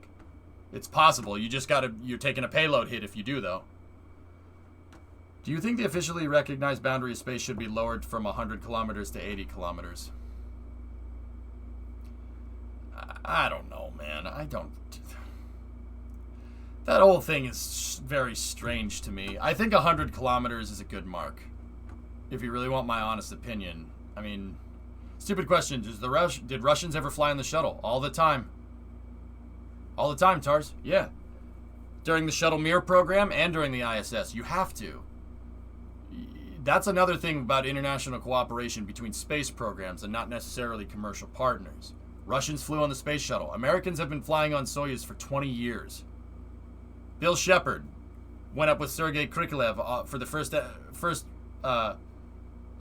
crew to the ISS on a Soyuz. Americans have been actually, I think during Shuttle Mir as well, during the Mir program, Americans flew on Soyuz to Mir, if I'm remembering correctly. So Americans have been flying on Soyuz for the better part of 30 years, dude. And Russians flew on the space shuttle all throughout the Mir program. Sergei Krikalev, the guy that I just said, the guy that was the first guy to inhabit, he was on Expedition 1. He flew on the shuttle a bunch of times. And yeah, that's the other thing, Kem. The shuttle flew its entire career with a Russian docking port for docking to stations. Yeah, the Shuttle Mir program, with the Shuttle Mir program, they installed an APAS 85, I think, on the space shuttle. And then, so Shuttle Mir was the beginning of working with the Russians on space stations, right? And then the ISS program came to be a thing, and they said, should we re-engineer this? Everybody's like, why? Why should we re-engineer it? It works. So, freaking all throughout the shuttle's tenure, even docking to the ISS on the U.S. side, it's used a Russian docking port. I always thought that was funny. You wouldn't think it.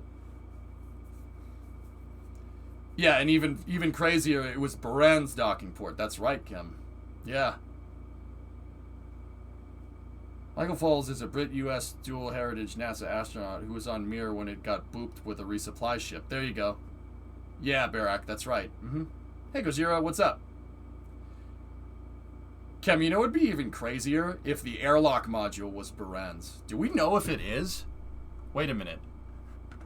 See last, okay? Only down from the ISS, the only full 8 person was STS-61A. That's not right. I see you using Wikipedia now. That's not correct. Sunita Williams flew up on the shuttle with 8 people in the 2000s. I know that for a fact.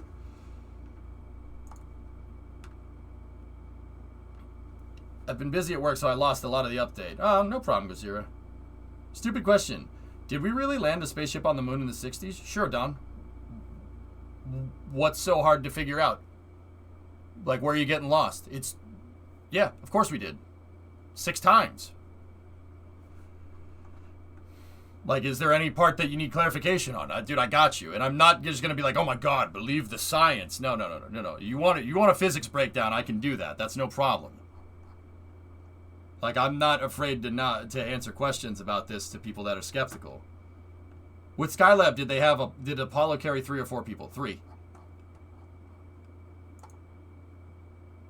Not 6 times in the 60s, twice in the 60s. Oh. Technical. Lovely. Yeah, I mean, Don, it might be a troll question, but just in case that it's not, dude.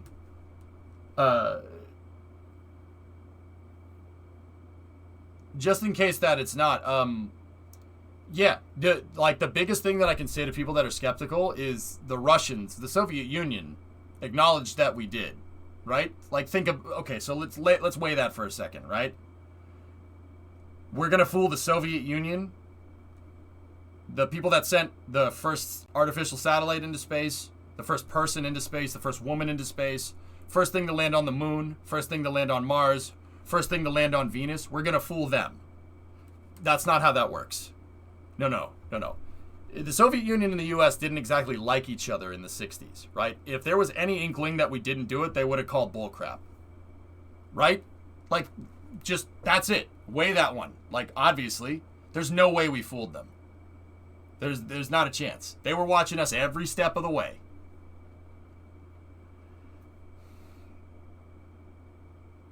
Yeah, savvy, right? Yeah, first station 2. Exactly. We're gonna fool them. We're gonna fool them. You can say whatever you want about Russians, all right? But they know what they're doing when it comes to space. Has anyone taken recent pictures of the moon landing areas? Sure, PC Tech Guy. Yeah. The Lunar Reconnaissance Orbiter imaged the landing sites less than 10 years ago. Sure. The Soviets agreed to keep it a secret. Yeah, that's the best thing, Lunprod. You put a cap after it, but that's the best counter argument that I've heard, and even that one is just like, okay.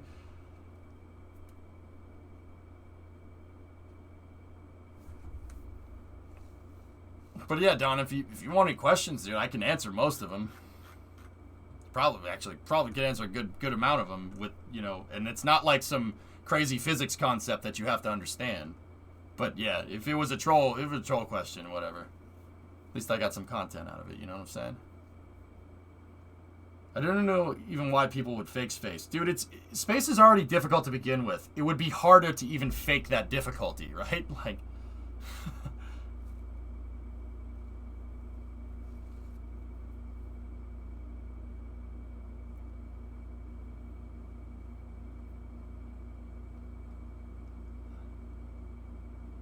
But the shadows heard her. Yeah, right, Smirks, I know. I love it. People are reflection. People are experts on how light works in a vacuum when we've literally never seen light work in a vacuum until then.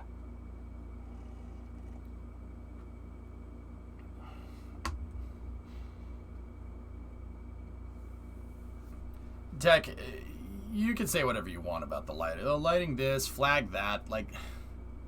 There are wires in the flag. You can see the damn wires in the flag. And in terms of, like, the astronauts looking like they're on cables and stuff, like you don't...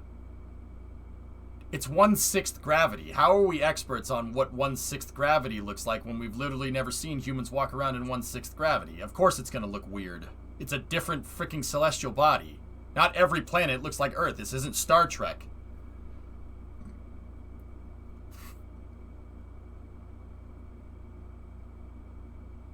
Discovery, go at throttle. Right, go! NASA's image of the moon landing looks a lot like the ones on Google. What? It's like seeing a Tesla in space. Yeah, right. Hey, Franco, thanks for the 5 subs, dude. The Earth is a Dymaxion. Awesome.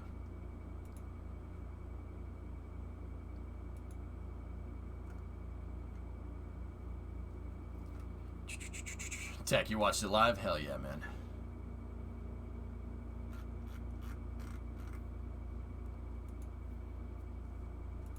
You think this is fake? Yeah. Focal length makes pictures look very weird. People thought the Tesla in space was fake. RJ, I think people just like being contrarian in this day and age, dude, and there's nothing wrong with that. That's part of human nature. No, it's not. By the way, where's Starman right now? So, the Starman and the Tesla are in a weird eccentric orbit with the aphelion kind of near Ceres' orbital, or near Ceres' semi-major axis, and perihelion near Earth's semi-major axis. The Tesla never went to Mars. It got shot into some weird solar orbit, some weird egg-shaped or elliptical solar orbit with pretty high eccentricity. I saw an article that suggested people believe conspiracy theories because it's actually comforting to think that their government is in that much control when in reality governments can control very little. Yeah, hip-hop. You ever been to the friggin' DMV? You ever been to the friggin' DMV? It's a friggin' nightmare. Like, you expect the people that run the DMV to lie about something like that and get away with it? Nah, hell no. Not a chance, bro. Isn't it supposed to pass by Mars? Yeah, of course. Its orbit tracks. It might do a flyby eventually, dude, but we don't know. It's not tracked. It's impossible to know where it is. The batteries ran out on it.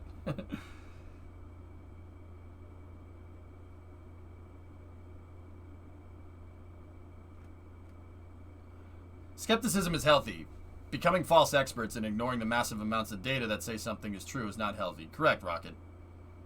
Which is why, like, I'm not afraid to, like, if I say something and you say, nah, that's not exactly right, I'm not afraid to admit that I'm wrong about things or correct myself. I don't care. It's about getting the information right. That's my goal. My goal isn't to be, revered as a spaceflight guru or something. I want to get the information right, and I owe that to myself, and more importantly, I owe it to you guys. So I really don't care if I'm wrong about things, like, as long as I, learn and get better at it. Like, it's about improvement, But yeah, no, I'm with you on that one.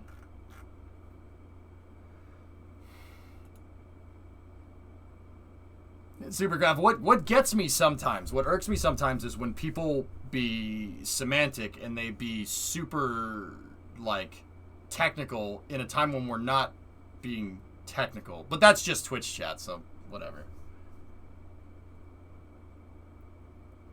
The internet is a very witty place.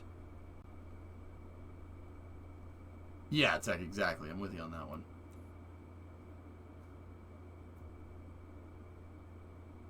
Anyway.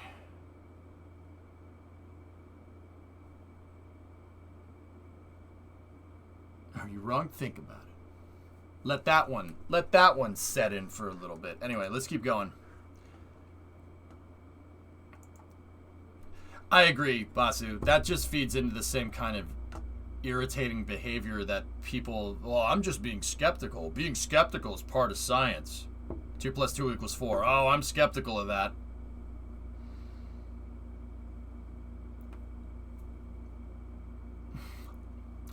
Okay. You can go be skeptical on someone else's stream, you know what I'm saying? At the risk of sounding semantic, isn't the word you're looking for pedantic? Or am I mixing up the terms? Let's just combine it, Hokie, and make one word. Let's call it pedamantisantamantidantic. Got it. Cool. Next news. Alright, so this is coming from Northrop Grumman. NG-15, the SS Katherine Johnson, left the ISS yesterday and was deorbited. It burned up in the atmosphere, concluding the NG-15 mission. I'm still working on the rocket. When I'm done, is there a way I can send you a video of it? Just post it on YouTube, Reel, and just give me the link. Part of being scientific would be skeptical of your skepticism. Well, I'm skeptical of you thinking that science is being skeptical of my skepticism. Boom. We could play this game. I could play this game. Sorry.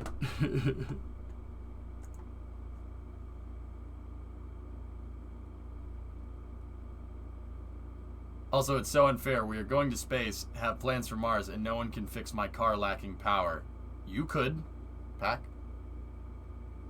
Yo, dog, we heard you like skepticism, so we put some skepticism in your pedanticism So you could skepticism while you pedanticism, Antonick. Got them! Got them good. Some of them, Ivan, yeah. Some of the Cygnus missions, they do flame propagation inside of it before it burns up, ironically. I thought that was always funny to me. It undocked and they deorbited it a day later, Jim. Now we can play the Inception game for 3 hours. Brown.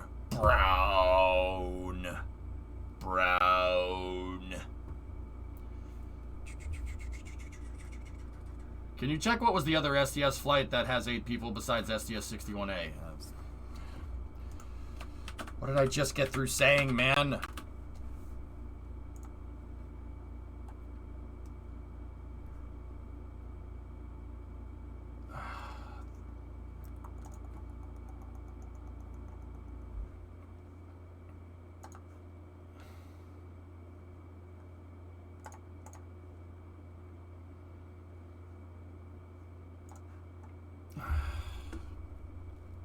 There was one mission when they...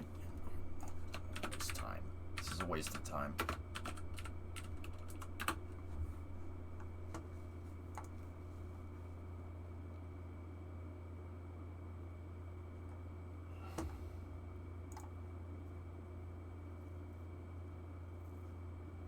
What about you? How are you? When will we see the Ford on the road? I'm good, Gojira. I started taking apart and untangling the dash harness the other day.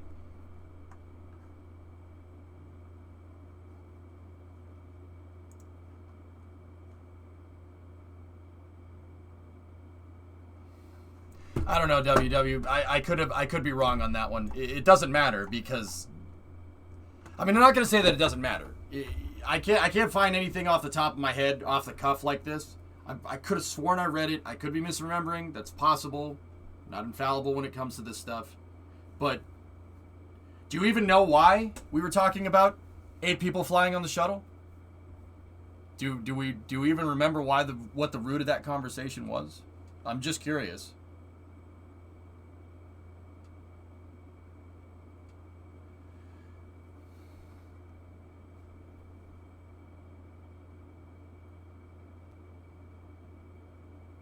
Why were we talking about how many people can fly on the shuttle? This conversation was less than 10 minutes ago. So IPAC, you remembered. That's good.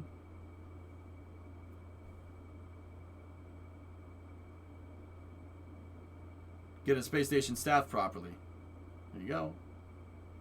About a total number of people in space at the same time. There you go.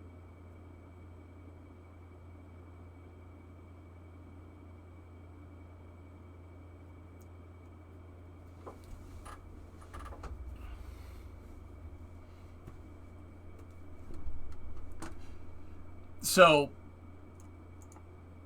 the point that I'm trying to make is that this was a conversation from... Space news goes quick. I'm talking to a lot of people all at once, right? Is it pertinent to the current discussion right now? No. Have we derailed the stream? Yes. Absolutely. And what was the point?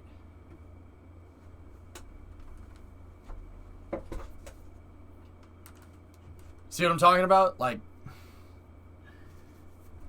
So I misremembered something. Like, okay, what was the point? For clarification? What? So, okay, what? So what? How does that, like, what's the point of saying that when,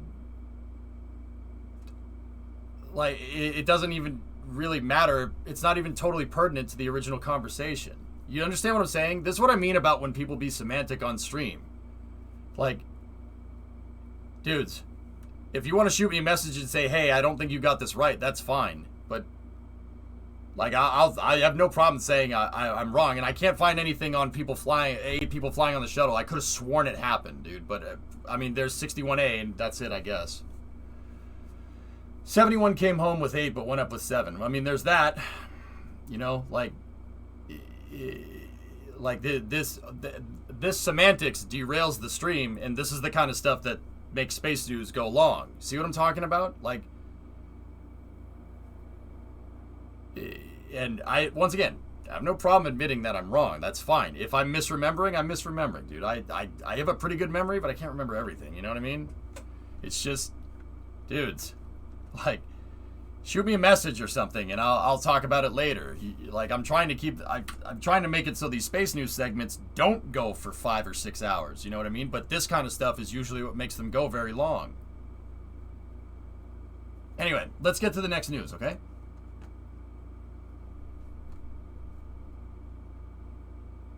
Yeah, floating. I mean, it's only going to be for a second, but yeah. NASA seeking proposal for the next phase of Artemis lunar landing services despite industry protests. So this is coming from Jeff Faust. Interesting. I actually didn't know about this.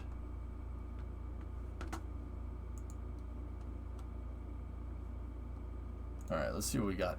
NASA seeking proposals to begin the next phase of the Artemis lunar landing services, moving quickly despite unresolved protests about its selection of SpaceX to develop a lunar lander.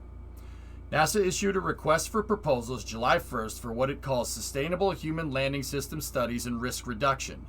The solicitation, Appendix N of NASA's Next Space Technologies for Exploration Partnerships Next Step program, will fund initial studies of landers to support the agency's later phases of the Artemis program after the initial Artemis 3 landing.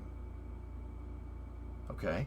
The studies will enable companies to mature their designs for crew lunar landers and provide feedback to NASA on proposed standards and specifications, such as a series of trade studies on aspects of the landing architecture.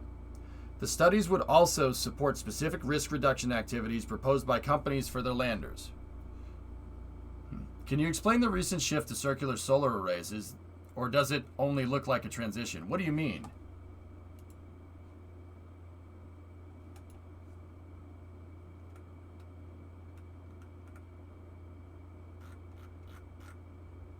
What do you mean, Apple? I mean, it's really design-based, dude. It depends on the spacecraft. It depends on the solar panel. I mean, the circular ones, I guess you could fit into a smaller surface area than the square ones. But, I mean, some of them, like a Dragon 2, for instance, just has fixed solar arrays on the belly of the trunk. You know what I mean? So basically, they're opening the door for more choices. Something like that. Dr. Pork, 16-month resub.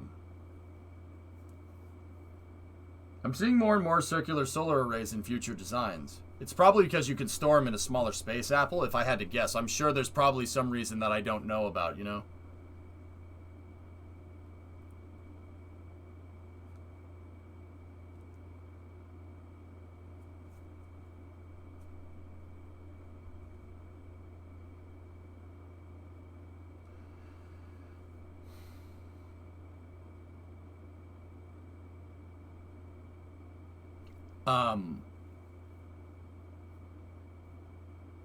Yeah, Apple, like, I'm just I'm turning through it in my head. Like, what has circular solar panels? Like, what designs are you talking about? I know that Cygnus has Cygnus has circular ones. Orion does not. Can you, like, show me? Show me an example, dude. Insight has circular ones, yeah. Discovery, go and throttle up. Am I allowed to live stream the city building? If you want to, Newton.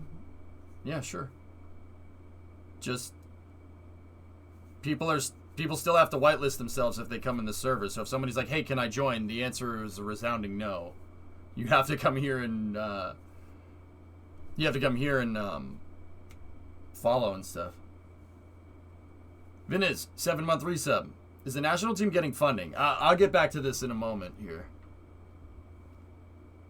What I always wondered is why they couldn't make the trunk stackable and thus keep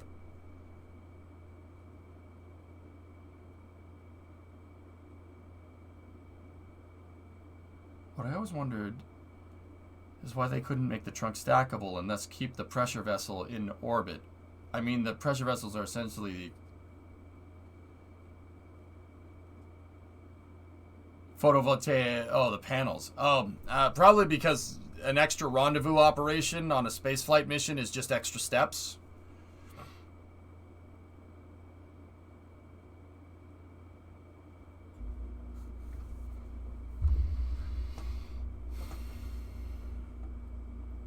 All right, anyway, let's keep going here.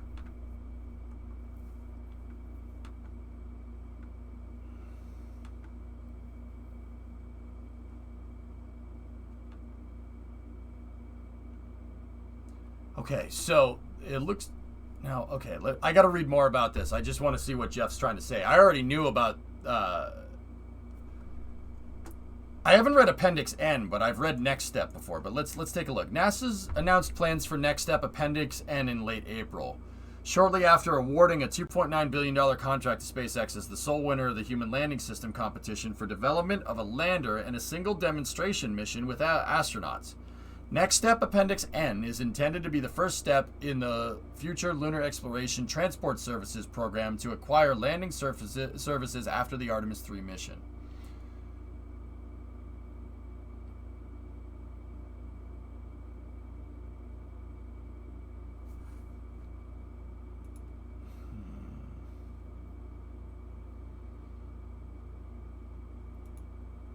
Yeah, I have that picture in my, I have that picture already, Velo. It's up here.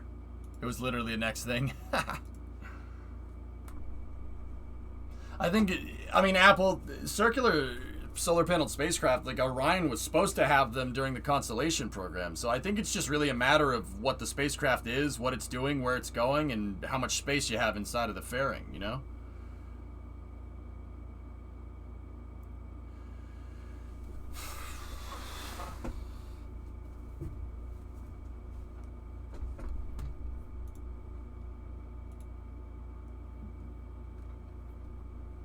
Give me 1 second, guys.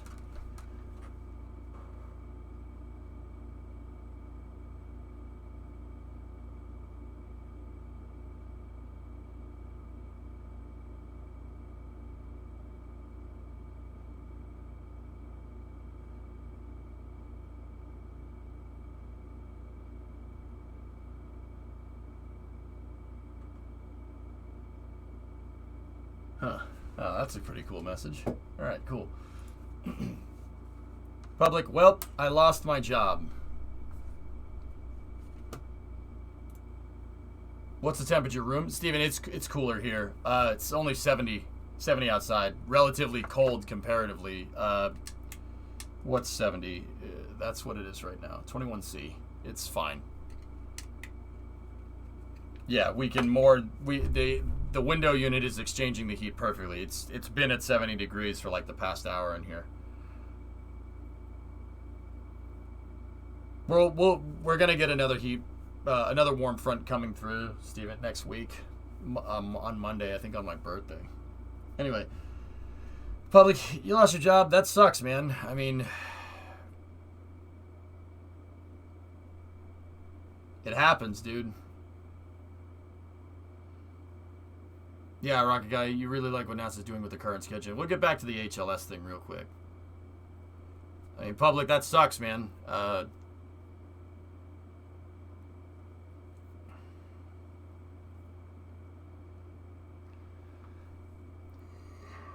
I mean, what are you gonna do? You gonna leave where you are and go back home, or what, man?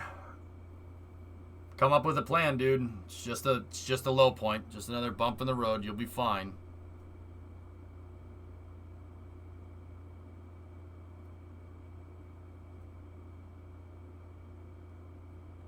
So Bucks, just start streaming Rocket content. Do a 5-hour Rocket review each day.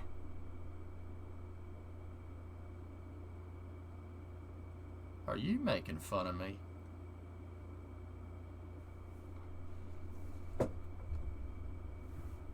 I am disappointed. And if it's one thing I do not like to be, that is to be disappointed.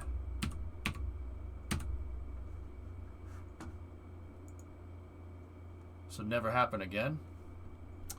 I know.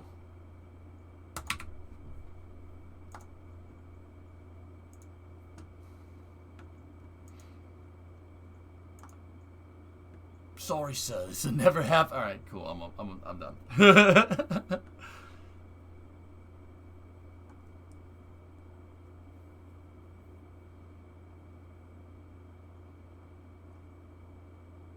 I don't know. Bay Area is too expensive. Get out, dude. The hell with that place. It's too. Yeah, you're right. You're right. It's too expensive. Go back home. Go back home. You'll find something else. I'm serious. Be the hell out, dude. It's not worth it.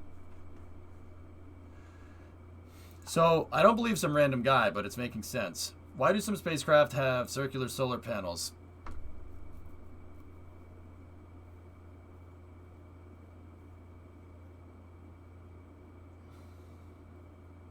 Was this like just now, or? Now, as to why circular, it's because you get more energy from them. At Earth, we receive a solar flux of 1,300 watts per square meter. That's a lot of electricity, but spacecraft are power hogs, so you need a lot of photovoltaic panels to fulfill that need. So calculating the area of a rectangular photovoltaic array is easy. If it's 1 meter by 4 meters, it's 4 square meters. Multiplied by 1361 gives you 5.4 kilowatts of power provided by that array. A circular array that's a diameter of 4 would be 2 times 2 to the second times pi, or 4 pi, and that gives you 12.6 square meters times 1361 gives you 17,000 watts on the array. That's more than 3 times the power and the same lateral distance out from the spacecraft's hull. Math checks out. And circular photovoltaic arrays can be folded up accordion-wise to provide easier storage than rectangular photovoltaic arrays. They're lighter. They're just far superior in just about every regard except ease of deployment.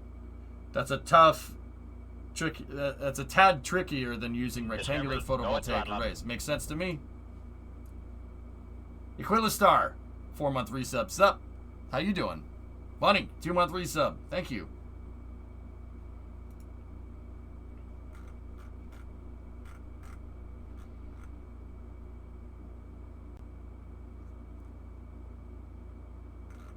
I mean, the math checks out there, Apple Master. So, Apple Master, this sounds like Aerospike, the Aerospike principle. So, Aerospike engines are basically in concept better than rocket engines, better than like a first stage and a second stage engine pretty much in every way, right? So why don't we use them? Well, it's a pain in the butt developing rocket technologies, so everybody kind of just goes with what they know.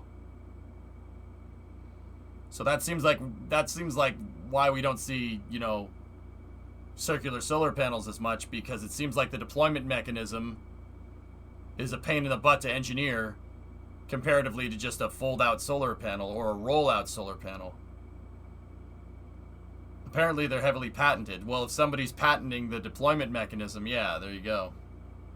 One thing to account for is that your packing density on circular solar arrays is not the same as rectangular. That was my guess, Rocket Guy. I guess that they didn't use circular solar panels because they don't fit. Not when they're open, but when they're closed. You like that, Lily?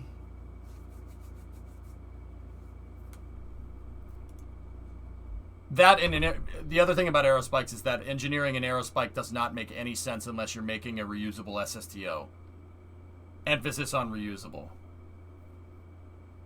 Alert, an underwater pipeline burst causing a fire in the Gulf of Mexico.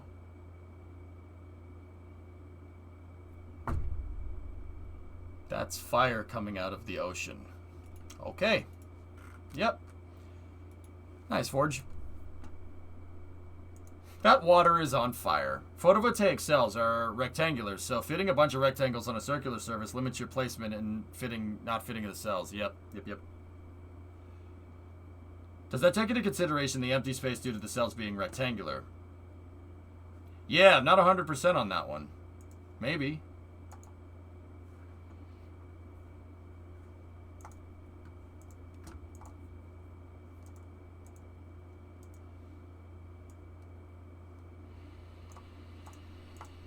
I'm just moving the news around here.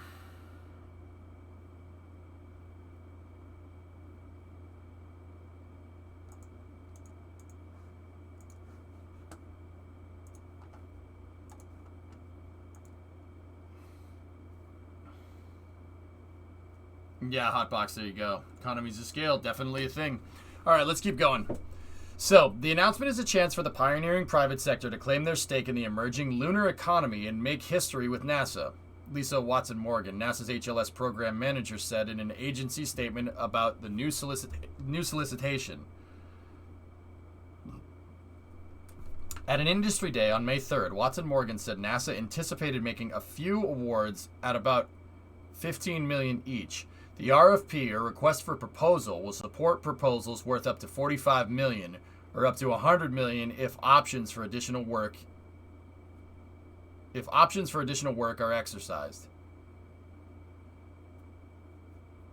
NASA did not disclose how much total funding is available. Proposals are due to NASA August 2nd, with awards expected in the fall. That deadline has raised concerns in an industry because it comes just 2 days before the deadline for the Government Accountability Office to rule on protests filed by Blue Origin and Dynetics regarding NASA's selection of SpaceX for the single HLS award. While the GAO could rule on the protest at any time before August 4th, the complexity of the two protests has led both industry observers and NASA officials, including Administrator Bill Nelson, to expect a ruling on August 4th. An industry source speaking on background noted that NASA issued the Next Step Appendix N request for proposals without first issuing a draft version for comment. It gives the appearance, that person said, of NASA trying to rush this through before the GAO rules on the protest or before Congress weighs in on the program.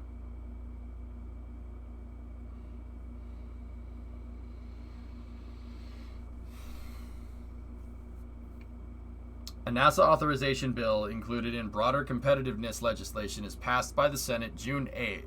A NASA authorization bill included in broader competitiveness legislation passed by the Senate on June 8th, which would redirect NASA to select a second HLS company, authorizing $10 billion overall for the HLS program through 2025. The House has yet to take up its own NASA bill, though, and appropriations are only now beginning for work on fiscal year 2022 spending bills. They're trying to make it a fait accompli. The source said of NASA's efforts to get ahead of both Congress and the GAO on its Lunar Landing Services program. I've never seen an agency do this kind of thing before.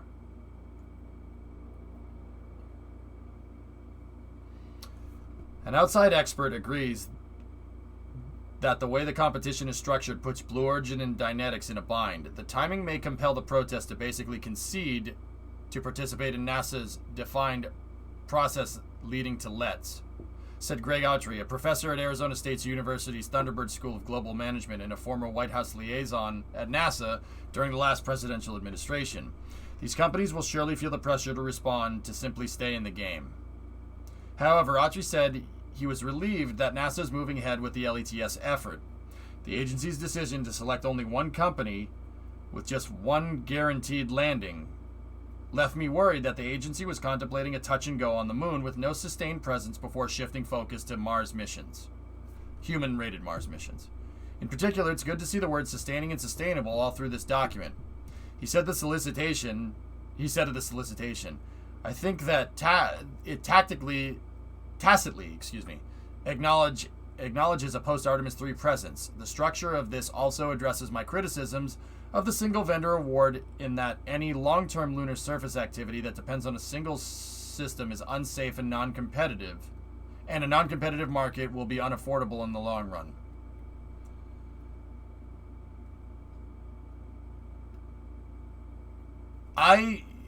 So when I heard about that Senate bill passing, what Professor Autry said basically is exactly what I said. I said that part right there. Not what the anonymous source part said. This part right here. Especially the part about if the LETS program gets the funding that it needs, that I'm pretty sure Blue Origin and Dynetics' protest about HLS will just kind of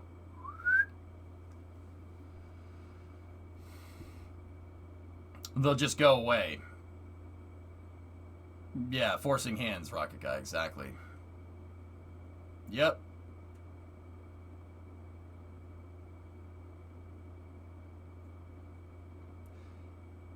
Yeah.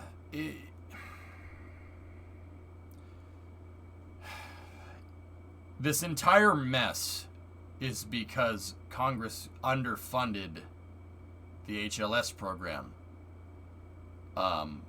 Which, yeah. You guys this whole fiasco with the lunar landing system is because of the fallout associated with underfunding the program. NASA asked for what was it, guys? I forget off the top of my head. Like a couple $2 billion, and they got 300 million.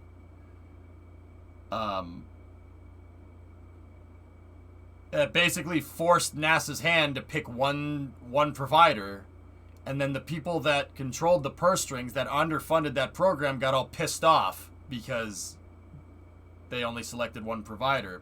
3.3 billion, and they got 850. Thank you, Rocket Guy. I wonder what repercussions this will have in later selection. Will there be new clauses to keep this from happening? Otherwise, what does a congressional budget mean anymore? It's a good question.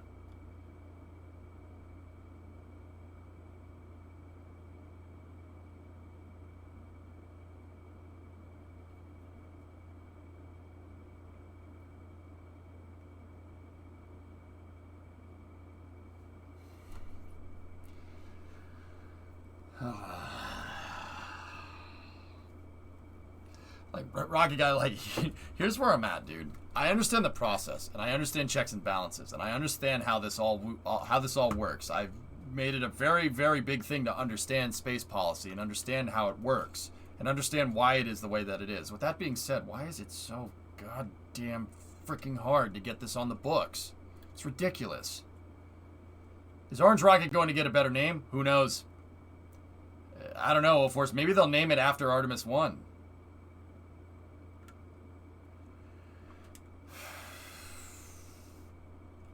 Jupiter 4. Jupiter 4 is a good name. I like Delta 5, to be honest with you.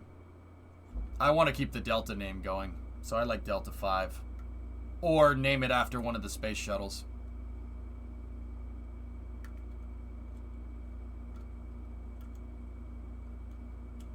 Like, name it Discovery 4, or like Endeavor 4, or Enterprise 4, or something like that. Jeb 6, Creamsicle 1. Yeah,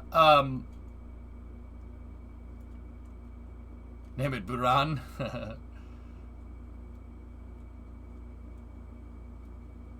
Yeah, Artemis is good.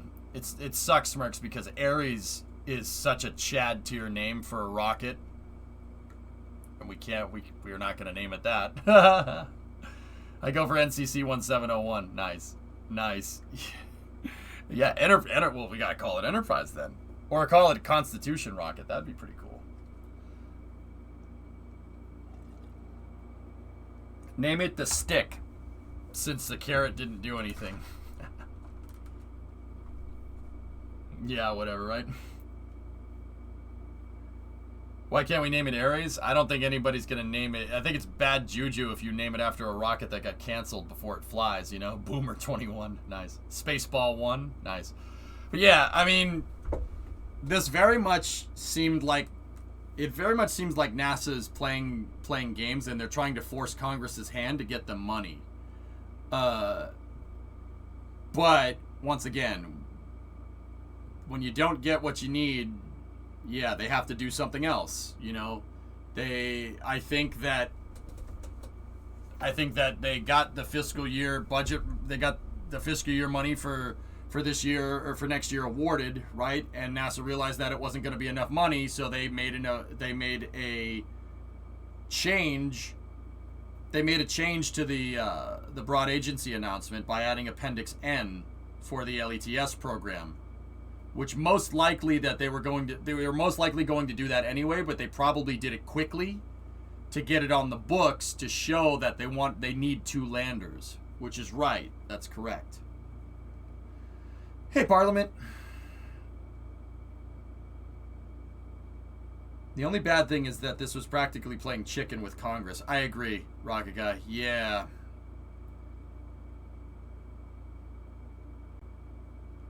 Is that Elon's new rocket top center?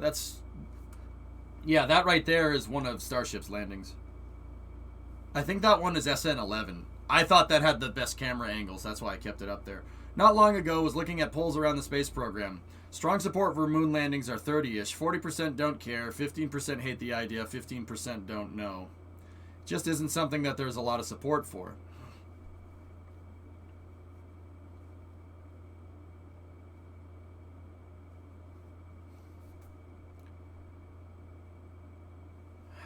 Yeah, but Raph, there's a lot of things out there that there's not a lot of support for that we do anyway. You know what I mean? That's why it's ridiculous. Why is the space program the thing that gets the shaft? Every freaking time, dude. Yeah, that was SN10. Yeah, sorry. My brain's a little scrambled about dates ever since the pandemic. I don't know what year it is. I'm serious. My brain, like, I have to think about it for a second. I think China's investment in space will raise the support for the space program a lot.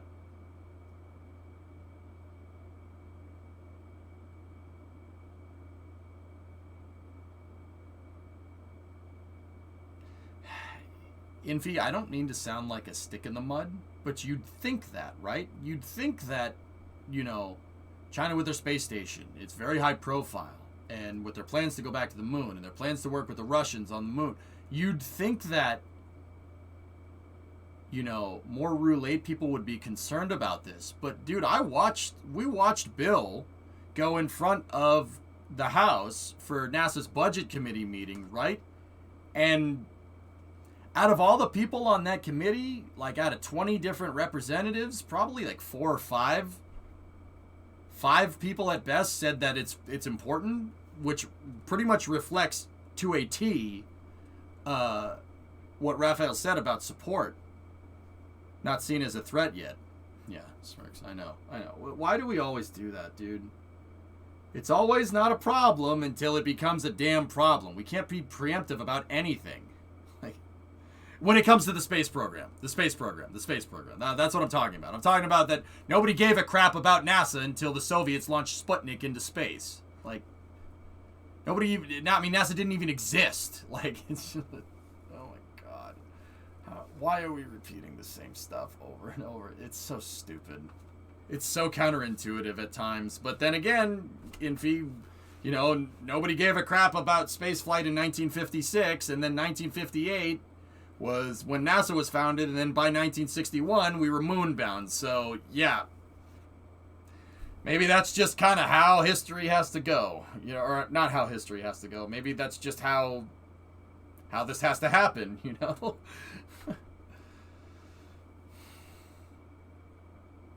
I was fearing that much. In the general public, I noticed there's often not that much interest or awareness of ongoing space plans. It's frustrating. Yeah, but Doodles, it's getting better. It's getting better. People like space. More people know about space now than they have in any time that I've been alive.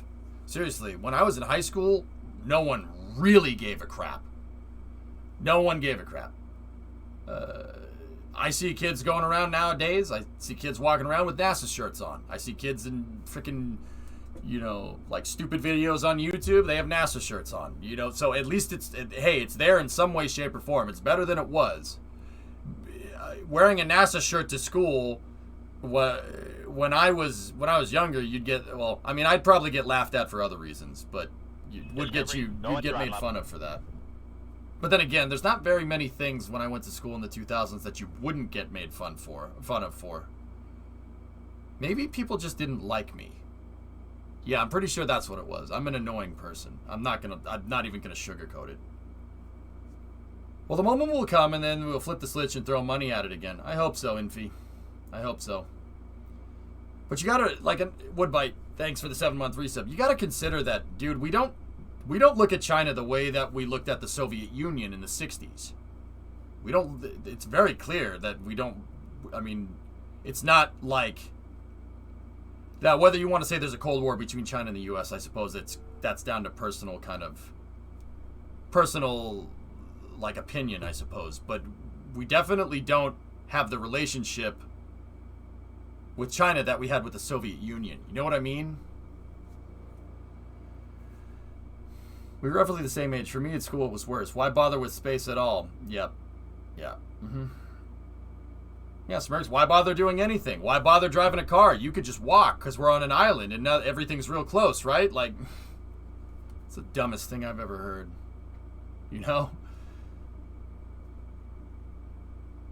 If you two-strapped your backpack, you'd get made fun of at my school. Yeah, oh yeah. Actually, Hip, it wasn't... You could one-strap the backpack, that's fine. What you really got made fun of was if you had your backpack up. If you didn't have your backpack hanging down, like, and the straps totally loose, that would get you made fun of. Like, if you wore your backpack like a normal person, people would give you crap for that.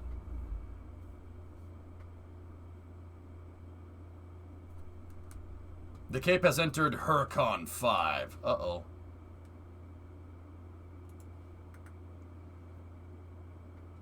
Yeah, it had to be down by your butt. That was the cool thing to do. You could also single strap it, but you had to single strap it hanging. If you did a single strap with a backpack up here, you'd still get made fun of. Sorry to bother, but is this going to be used for delivering methane? That's a heat exchanger, Livid. It's a heat exchanger for pad propellants. Yep. Or for rocket propellants. Yep. What do you want the rocket nickname to be? I'm working on it. I got the ESJA 1.0. You want a short nickname for it? Call it Frank. Frank's a good name. I don't miss those days. Yeah. Black Hat, something I'm kind of realizing, and this is like 15 years out of the gates from high school, is that everyone got made fun of. But at the time, you don't notice that. You only, as a kid, as a 15, 16, 17-year-old, you only notice when you get made fun of. Right? And you really don't realize when you're making fun of other people. That's something that I've noticed. So if that's what's going on, that means everyone gets crap. So, I mean, kids are jerks, dude. Oh, kids are mean. It's brutal. It's freaking brutal. But I don't know, man. I'd almost prefer that candidness, because adults won't make fun of you to your face. Oh, they'll make fun of you behind your back. They'll talk crap about you behind your back, which is even worse. I'd rather get made fun of face to face. Like, if I had the choice, you know?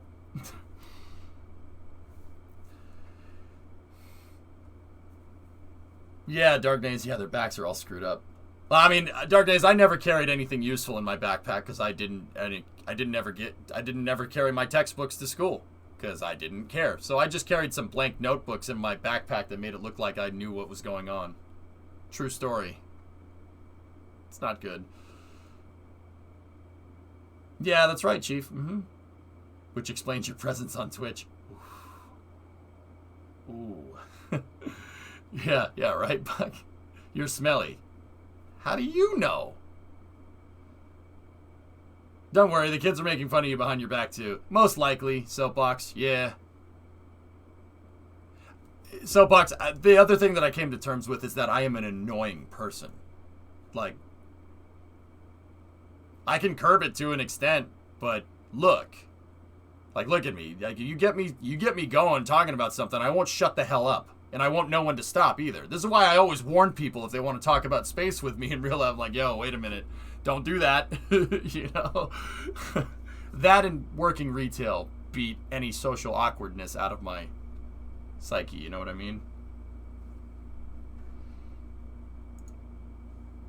Here, look at this next bit of space news. You're not annoying, we swear. Yeah. So there's some picture from Dutch Space here. Dutch Space got this picture of Ariane 5.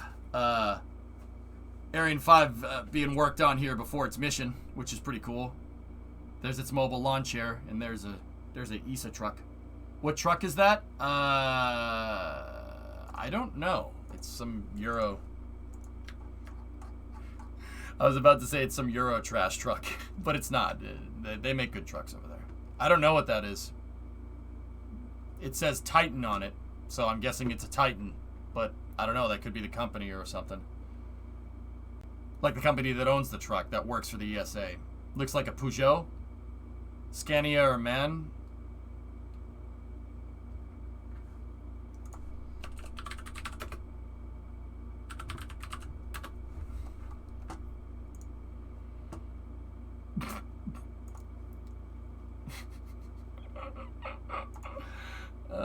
That's funny. Pickup trucks. European pickup trucks. That's funny.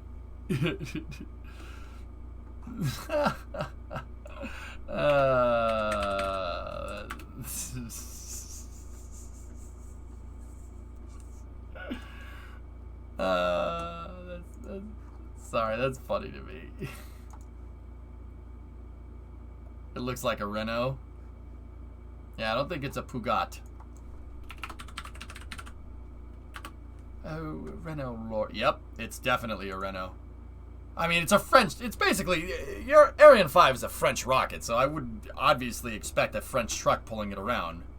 Just like, you know, NASA only uses American cars, right? Like, duh. Custom Renault Magnum. I actually kind of like it. I like the 8x8. That's actually really cool. Why does that truck look modular? It might be. Now look up Scania. Why?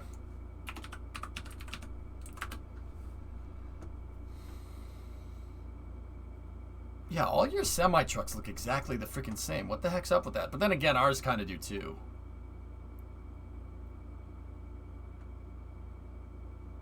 Just like NASA uses only American helicopters. Oh, first, you have no idea how much that pisses me off. And it pisses me off way more than it should. Who cares? It's a goddamn helicopter. It doesn't matter. But also, what the hell?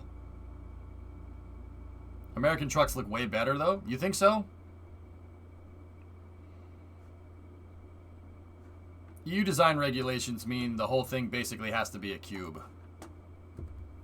The EU over-regulating something, Barack? No, come on. That never happens. I'm kidding. Please, please, for the love of God, I'm kidding. It was a joke. Please, no, don't leave. Ah, oh,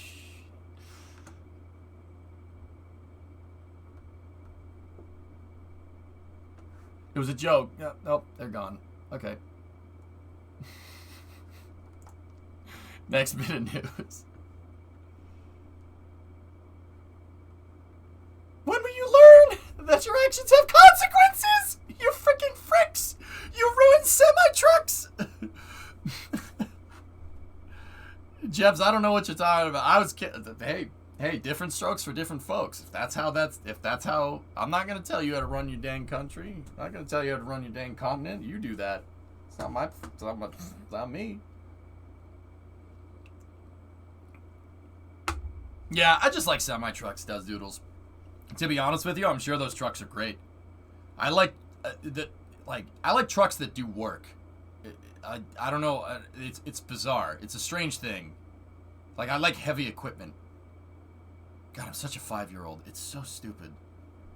Like I like utility pickup trucks, like the actual trucks that do work, like the ones that you see driving around Starbase, the Chevy, the Dodge, and the Ford, and the Toyota. Like, those are the trucks that I like.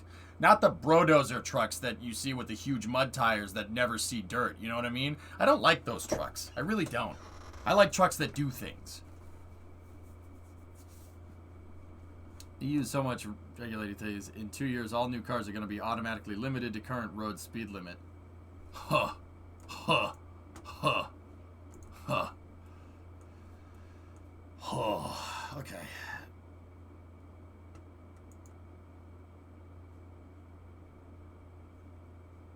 You drove a Liveyear T282. Or Liber.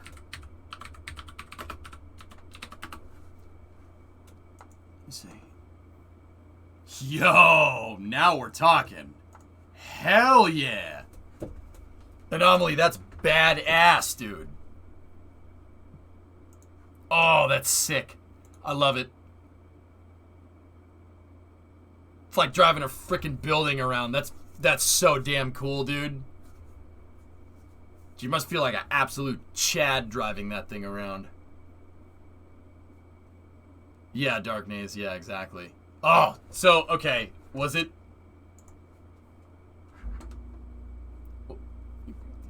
like, yeah, I'm awesome, but I'm trying to think of a good analogy. Did you, let's just say, did you feel like a Chad driving that thing around? I would feel pretty rad. Also, if you needed more Tory respect, cool. Let me check it out. Oh, it's very Chad. Yeah.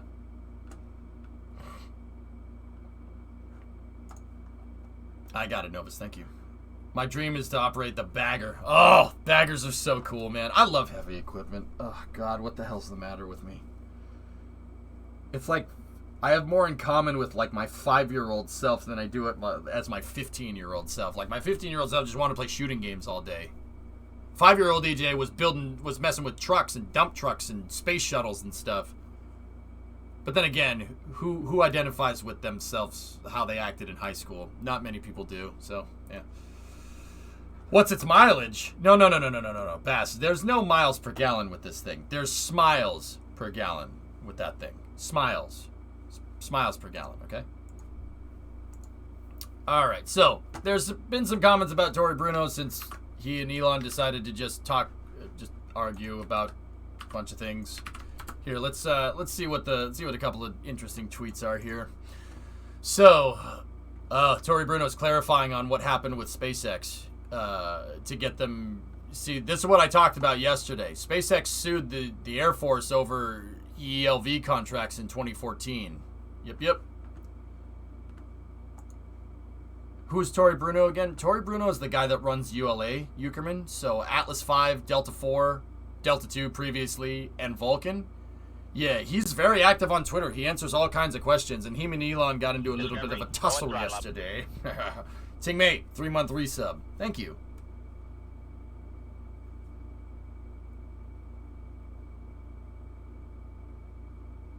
Cowboy Hard Hat guy. Yeah, he's on my mission control screen. That's Tory Bruno right there.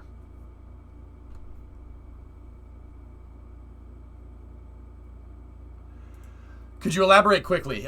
Basically, they went back and forth about, Elon Musk essentially said that ULA is wasting taxpayer dollars, and Tory Bruno said, no, we're not. And Elon said, you're not competitive. And Tory Bruno said, yes, we are. We compete with you. Why don't you like competition? And Elon said, you're not competing with me if you get bailed out by the government. Oh, it's bad. Yeah, dude, it was a big tussle. Yeah, they went at it on Twitter. Tory Bruno and Elon Musk went full Twitter thread on there. Who won the CEO fight? Elon said at the end of it, basically, I guess I should just focus on doing what I love. Basically, yeah, that ended it. The tour is still on, though. That's right. Poor radio. I feel like Twitch is so much more interactive and fun than radio. Yeah. Hey, Nibarius, 18-month resub. Thank you very much. So, they settled out of court agreeing to expedite SpaceX certification and to compete future missions that SpaceX could fly. Yep. SpaceX basically sued the government in 2015 over ELV certifications, saying that it wasn't fair that ULA was the only provider that could launch Department of Defense payloads. SpaceX wanted to bid on government payloads. Yep. Also, very classy. Thanks. If I have a lot of money, this would be your ride. Let me see. Ooh. Nah, Chief, you want one of these.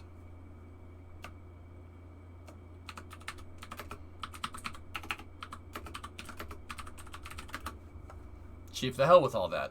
You want one of these, okay? Let me find a good picture of one. There we go. Yeah, here. See? This is what you want. Screw that. You want this. Do you know why? It has a 6BT Cummins in it. It has a 12 valve. You want this. Trust me. Trust me. That's what you want. You want one of those. It's a 92 Ram. Fastest truck in the world. All right. Yeah, it's the fastest truck in the world. What are you going to do with it? I'll be over in my 92 Dodge Ram with a 6BT Cummins actually doing work. You can just go fast, though. That's fine. You ever play any of the truck simulator games? A long time ago, Woodbite. Yeah. Stock SN15 coming along nicely. Looks good, Reagan. Yeah. Yeah, MGB. The Lightning is cool. So here, there's another cool question that somebody asked here.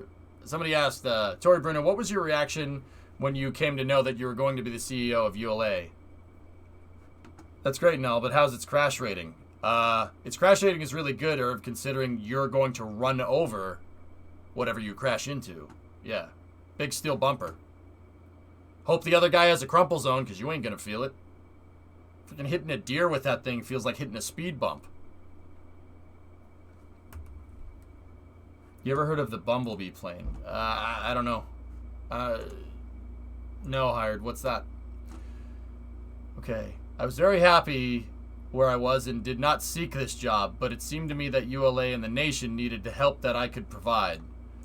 So I sold the home I planned to retire in, picked up my family, and moved to Colorado. Happy that I did. What was home before Colorado? Sunol, California. Where's Sunol? Any California people in here? Where's that at? I'm gonna guess it's Southern California. Now this is a truck.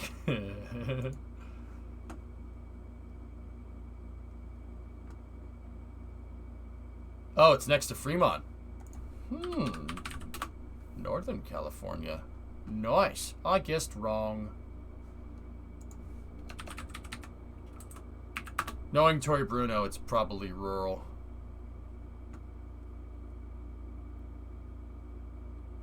Yep. Yep. Yep. Yep. Pronounced Sanel. Got it. Funnily enough, it's close to the Tesla factory. Yeah, isn't the Tesla factory like right here? There's Hayward. So yeah, Fremont. Yeah, it's right there. There's the Tesla factory. Huh. Neat.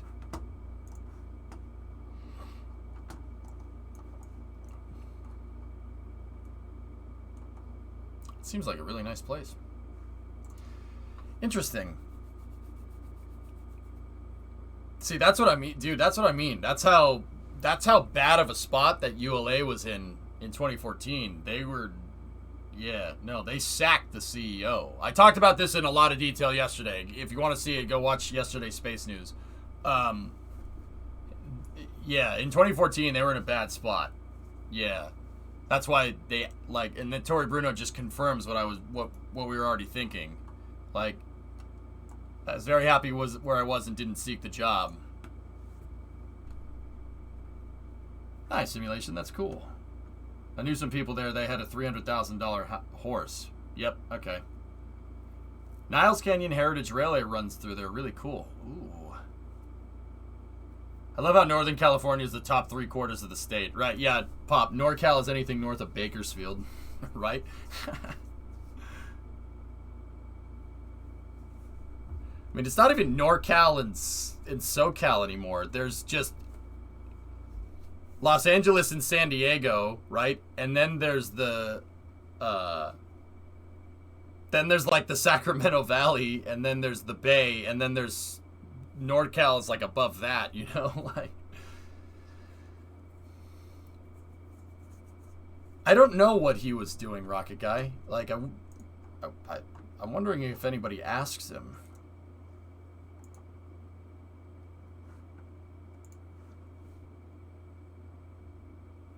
Sac is north of the Bay. Yeah, that's right, Savvy. Mm-hmm.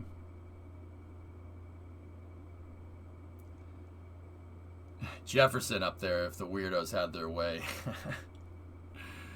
Yeah, C-22. I know what you mean by that, but you have to admit that where those folks live and where the Bay is two way different things, right? Like I get it, but also like you know. He was an executive at Lockheed per Wikipedia. He was picking up some parts at Tossie Station to pick up some power converters.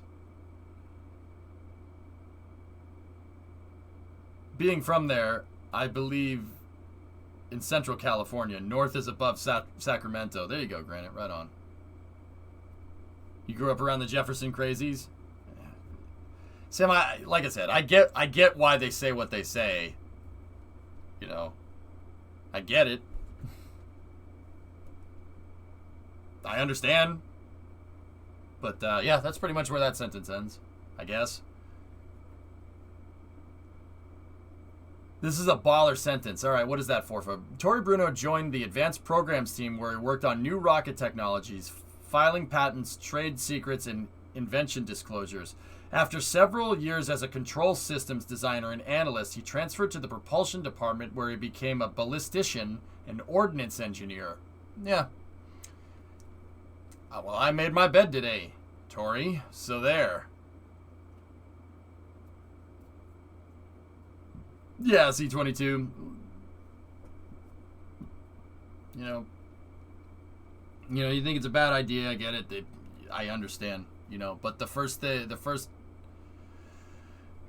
what keeps us together is being able to understand different people's point of view. No, that's how I look at it. So that's what I mean by when I say I get it. You know, LinkedIn has this listed: Lockheed Martin Vice President and General Manager, Strategic Missile Defense Systems from June 1984 to August 2014.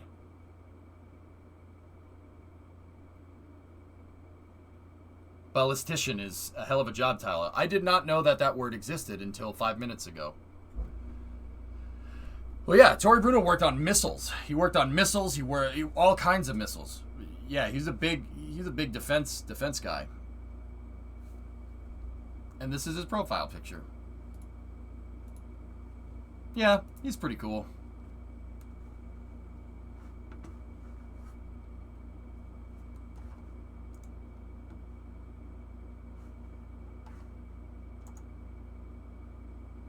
Yeah, it's a pretty cool dude. Wait a minute.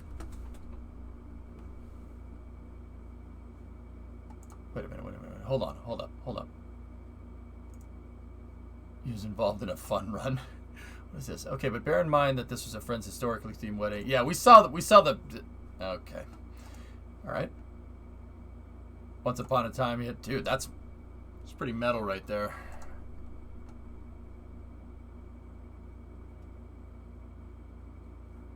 On a more serious topic, did you wear a cowboy hat to your wedding, and can we get a picture?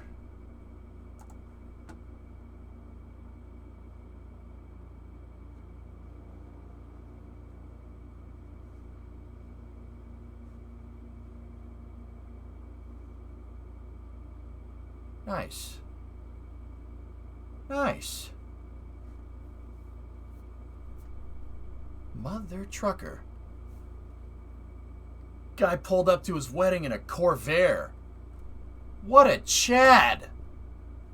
That's an engineer's car. Seriously, the Corvair's engineering is insane. And there's also a 57 Chevy in the wedding party and a 280 Datsun. Nice. Nice. Nice. Awesome. Nissan. No, it's still a Datsun, Smirks. Shh. It will always be a Datsun. Actually, I think that was a 300ZX, not a 280. Yo, did you see that? That's a Corvair. Did I see that right? Hold on. Yes, I'm doing this. I don't care. That's a Chevy. That's a freaking Chevy Corvair.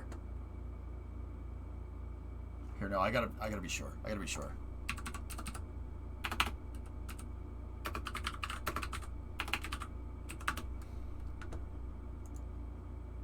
Tweet, ask him? No. I'll do my own research. I think that's a late Corvair, so...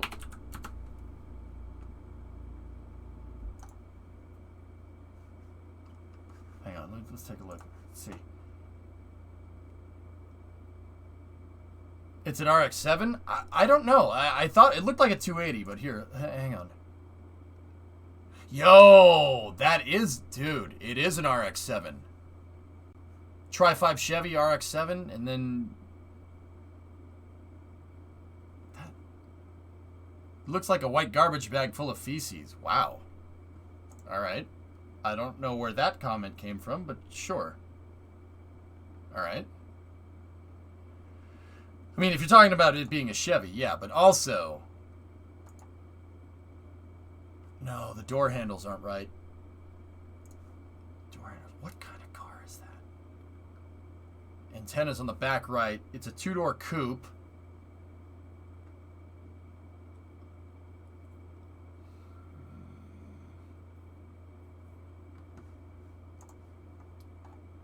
I don't know. Maybe it's not a Corvair. The door handles don't match. I don't think they made the Corvair past 69.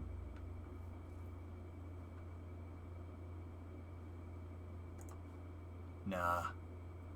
It kind of looks like it, though. Yeah, Forfa. I was going to say, that... This looks like a Bimmer. Hold on. So, it's the 80s. .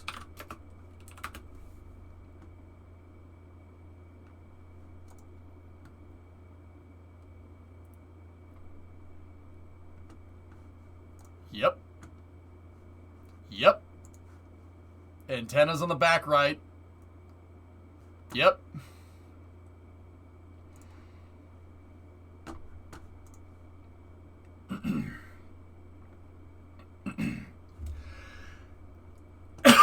Old? No, dude. Well, I mean, yeah. Dude. I'm thinking of 635. Nope. Yep. The rear window has an extra metal piece. Yeah, it's got to be an older. It's older than that.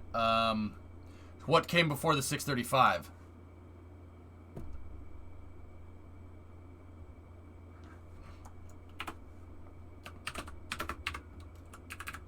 Hold on.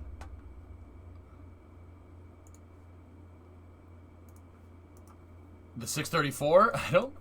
I don't know if you're kidding or not. You aren't. And that's definitely what that car is. That's a 634. At least I think it is. Pretty sure. Dude. Guy showed up in a Bimmer. I know nothing. Checks. I think you nailed it, dude. Dude, I don't think you're wrong. That looks like the car. Does the handle match up? The handle does. No, actually, I can't tell, dude. It's definitely. I think it's a BMW. It's funny as hell.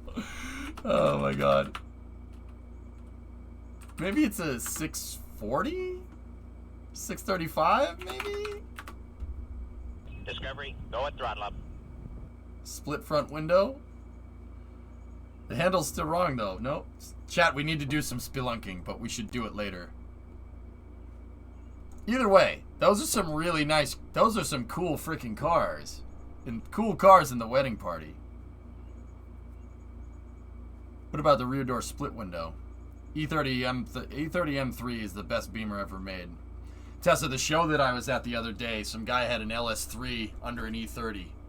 And he had the E30, it was tricked out to look like a DTM E30, which was, dude, it was really, really freaking cool. It was a hell of a build, dude.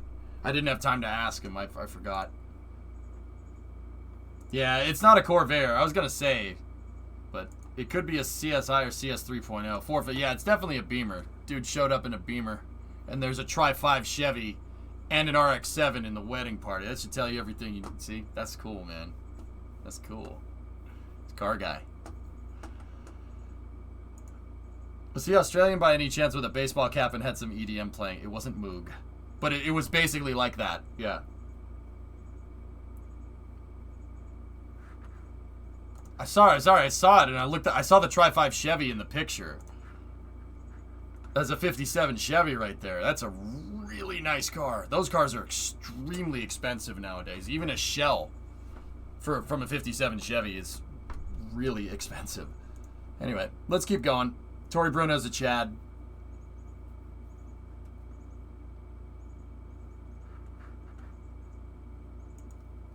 You can buy an RX-7 if you want. An 82 RX-7, 21.9? Nah, hard pass. I assume it's a 3.0.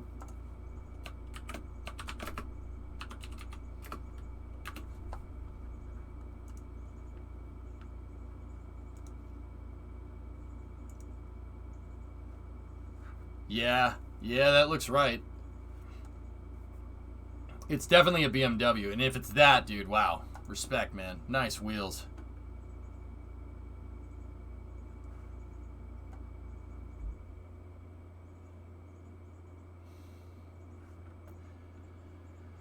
Okay. Canaccord Genuity's Ken Herbert told CNBC there may be a few other reasons besides just the ego for Richard Branson to try to launch before Jeff Bezos. But for these guys, ego and being the first in bragging rights are obviously pretty important. He's talking about how Jeff Bezos said he's going to fly into space on New Shepard on NS-16. And Richard Branson a couple of days later said he's going to fly on the July 11th. on Virgin Galactic on Spaceship Two. So, or it's not space. Is it Spaceship Two? Dude, I'm struggling to keep track of all these different spacecraft. There's so many damn spacecraft, so many different things. On a similar note, seeing this, I want one of these motors. Yes, you showed me this before, Tessa. Mm-hmm. That's right, simulation. Mm-hmm. Spaceship 2 for Branson. And before Elon says he will fly on Starship on July 10th. Crazy. Speaking of Starship, here, check this out. Look at this picture that RGV took 2 photos and composited them together. And of one of Starship and one of the Super Heavy movement yesterday, and holy crap, that's insane. This thing's gonna be nuts. With that being said, last bit of space news here will go. That last bit of space news here that we'll do is this.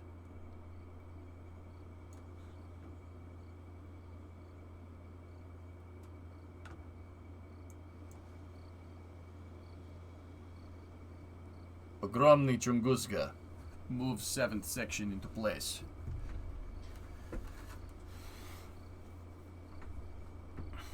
They lowered the boom on this crane today to put the extensions on so they could crown the top of the tower. Tell me why must be a power boom.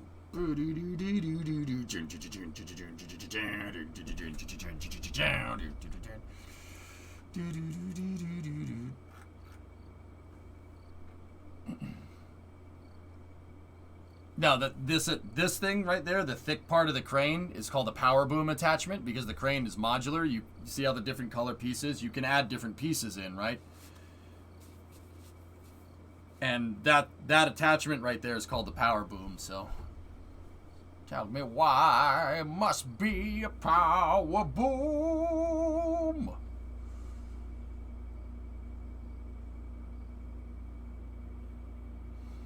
Alright, there it is. And once again, guys, this footage is coming from Mary, the Boca Chica gal for NASA space flight. I say this all the time. I'm going to say it again. Go over there, subscribe to their channel. Try to support them over here because they're nice enough to let me look at this footage. I can literally we could watch any NSF footage in here, which is pretty cool. Mason, right? They'd probably get really confused. Power boom in the P102 configuration from what I could find. Yep.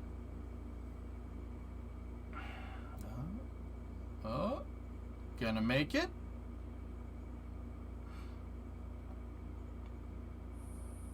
Yeah, they're extending the boom on it, Supercraft. Mm-hmm. How much money you think those guys up at the top securing the section, how much money do you think those guys get paid? How do I send messages? What? You just sent one. I'm confused.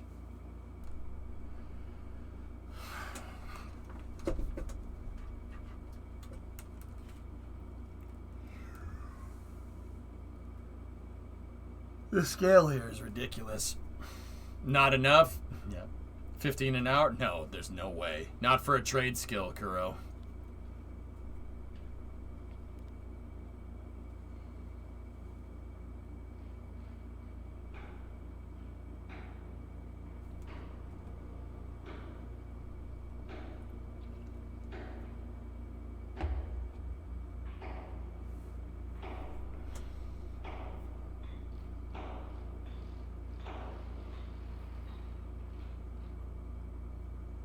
I mean, with an attachment. Click on the donations button down there.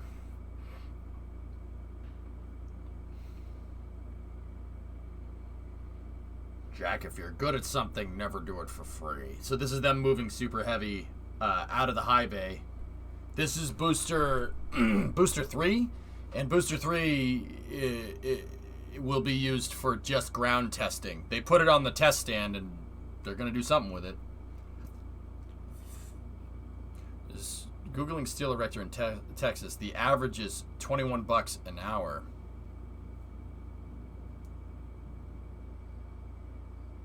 It's pretty good, Blueland. It's not bad. I mean, there's definitely hazard pay involved in there for sure. And $21 an hour in Texas is pretty good. That's pretty good, dude. Cost of living down there is not very high. That's a lot of money. Go and throttle up. Hey, Anesthesis, what's going on? 29-month resub. That's right, Hell Hydra. Yeah. That's actually a good chunk of change, dude. You could live pretty comfortably off that down there. How many Raptors will BN3 have? I'm not sure, Darknaze. I'm not sure it might not even be getting Raptors, but who knows? How many Raptors are supposed to fit on Super Heavy? I believe it's 28.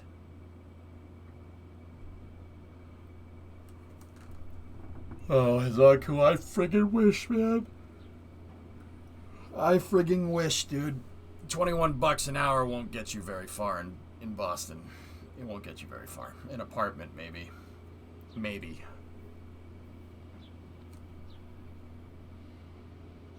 The boys are moving the empty beer keg away from the bar. Nice. Total Super Heavy thrust versus Saturn V. About double. Super Heavy should be making somewhere in the ballpark of 60 meganewtons. That's 14 million pounds of thrust. Give or take. It's a loose conversion there. There's the hot gas thrusters right there. Super Heavy is going to be insane, Orion. It's going to be insane. It's going to be already super complicated dealing with all that thrust. So that's the reason why I think SpaceX just said screw it on the landing legs. This thing's going to be complicated enough. The hell with putting landing legs on it. Move the complication to something else like the pad, which does make sense. That makes perfect sense to me. I don't know, Hired. I don't think they're going to static it. Maybe they'll do a pressure test with it or something. Who knows?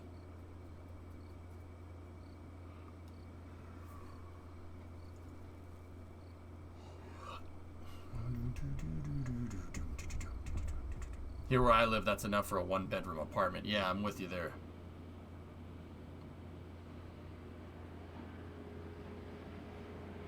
I like the vertical arrestor hook concept.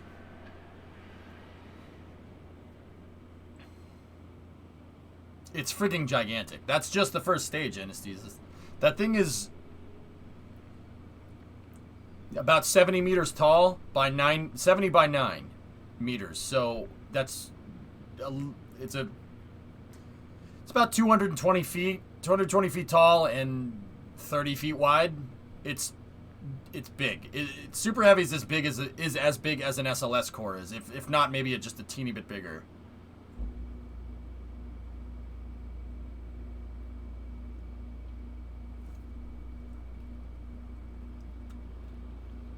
Yeah, Vanguard, I know, it's ridiculous. I'm trying to find frigging shop space, and it's, like, even if I want to score a garage, it's just... I freaking can't stand it. I can't stand that I don't like, you know... I mean, don't get me wrong, I can live here, but... live in an apartment here, you know? Can we compare it to a skyscraper? 22-story building, Supercraft. So, in the Minecraft server, go look at Nianix's building, add 7 stories to that. To the building by Yotel that Nianix built. Yeah, add 7 more stories. Pipeline workers down here make about 35 an hour. I bet these guys make a little more than that. Well, it was 21 average, Thailand, so yeah, there's guys that make more. But once again, 21 an hour in Texas is living pretty damn comfortable. 35 an hour, dude, you could buy a ranch. No problem. Yeah, Savvy. 40 an hour in the bay was barely enough for a loft. It's ridiculous. Savvy, it's not that bad here, but it's almost that bad here. I mean, Brimo and I make pretty good cash, but and don't get me wrong, money isn't tight by any means. You guys take good care of me, and the company that she works for takes good care of her. But it's not right. Like, we have to save for a considerable amount of time if we're gonna buy a house here.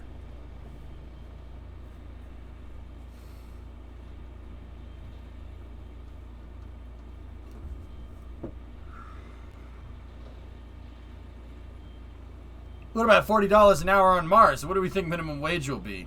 I don't know. It'll probably be expensive, Trog, to live on Mars, you know? Especially if we just end up having like civilization like it is on Earth. It'll probably be expensive for a little while. Do you think this will fly before SLS? Master, I do. I think that Starship will probably fly sometime. SpaceX is targeting late July, so that take into account rocket science timing and how that works. I'm gonna say sometime in the 3rd, 4th week of August, something like that, maybe. And that's just a guess. It's just what my gut's telling me, just by looking at where they're at with pad completion and whatnot. But the thing about Starship will fly, and it won't be the full system, right? It's not the full system. Starship will fly with Booster 4 and SN20. SN20 is not a completed Starship. It's probably going to have no interior. They're only doing it to test the heat shield. And it's not the full built-out system, right? So, like, if it was the full built-out system, Super Heavy would fly up, come back down, land, they'd catch it and put it back on the pad, right? And Starship would get into space, deploy a payload, come back down and land, right? That's the full system. It's not doing that. So it's like it's a boilerplate test for Starship. And, well, yeah, it will fly into space. It's there mostly to test the heat shield, and it's not going to be really useful for anything else other than testing the heat shield. So Starship will probably fly less. Not fly less. Starship will probably fly first, right? But SLS is going to fly second, sometime a little later this year, probably like October, November. But SLS is going to be the final version. That's the full version. That's a real SLS. It's not like it's not like it's not going to shoot something to the moon or something. You know what I mean? Yeah, Gwen, that SpaceX lady. Kuro, you're talking about Gwen Shotwell. She's the president of SpaceX. It has to be pointy. That's right. Gameplay, what's up, man? So there's a real question. Other than HLS, what or who is going to be flying on Super Heavy and Starship to make it profitable? It's going to be used to support Starlink, from what I understand, Savvy, once it gets into a more operational capacity. That's how the SpaceX is going to be able to have a lot of starships flying. And get some testing on it. They're gonna do that to maintain it, and then after that, you already have the lowest cost way to get something into space. Starlink is the key, because you can't. It's good and well. It's not just building the transportation system and then not building anything else that goes with it. They tried that once in the 80s. It didn't work. Remember? So it's about giving it purpose, and the purpose is to maintain Starlink. So then SpaceX will have a bunch of starships because they'll use them for maintenance, and then that will pave the way for development for other versions of Starship. So, you're asking what's it going to do? Well, there you go. What's going to launch on it? That's going to do it in the interim amount of time. How much to go in the bucket of the white boom lift? Oh, I don't know. I mean, Savvy, if Starlink is going to make the money that I think it's going to make, it'll more than... Starship will be more than... Oh, jeez. It'll be able to more than supplement Starship's development. All right, Elon, where's my Starship presentation? We've been waiting almost 2 years, and we were getting close to the orbital flight. I believe it's warranted. Fair enough. Nice. That's a tweet from Elon. Cool. It would give them more money if they can bring back used satellites back to Earth. There you go. Has there been any indication of how much it will cost per kilogram to orbit? So... take this one with a grain of salt. Elon said that they could get flights for Starship down to as little as $2 million a flight. That's theoretical. Hasn't been proven. You got to prove it. I get it. They said 2 million a flight, so Starship has 100-ton payload capacity, so 2 million divided by what, 100,000? Because metric, right? Yeah, very theoretical in your opinion. Well, see, and then it's like, yeah, I get it. We can all sit here and say that, you know, that's never going to happen, or that's very theoretical, right? Like, but that's SpaceX's goal. That's what they want to do. They want to make rapidly reusable spacecraft that can turn around, that you can turn around like an airplane. Right? Like that's what they're trying to do. It is a lofty goal. It's going to be difficult to do that, but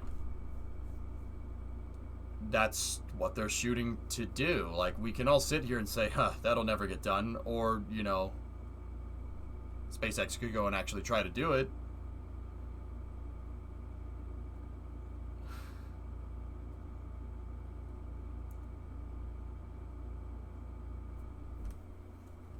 Like, yeah, I get it. 2 million could be... 2 million's really inexpensive by how we classify, you know, space travel by today's standards. But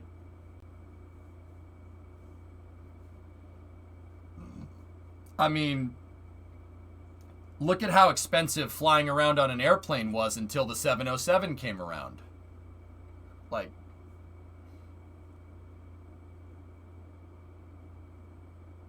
you know, it was, that seemed ridiculous until, you know, cheap airfare seemed ridiculous until it wasn't. Like, right? Until somebody decided to, Boeing decided to sink some cash into making commercial airliners, right? And then look what happened there, you know? The thing is like, I'm not sure SpaceX has any other aerospace company that's going to want to compete with them. Maybe Relativity. And they got Blue Origin. Nah, they'll be fine. Yeah. I mean, like, the other reason that air travel got so ridiculously inexpensive is because Boeing rolled out with the 707, Douglas rolled out with the DC-8, and Convair rolled out with the 880. Like, they all figured out that you could make an airliner that's a lot simpler than a propeller plane, and you could lower the cost, right? Gosh, I pulled a muscle in my back. You ever pull a muscle in your back and then it hurts when you breathe? It's so annoying. Oh, God. Such a pain in the butt. I'm old. That's Tuesday. Yeah, right?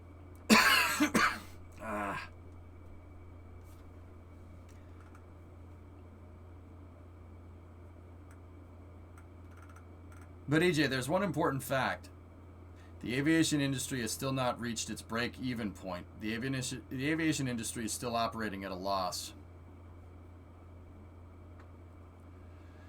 How did you do it? I was stretching a second ago, and, you know,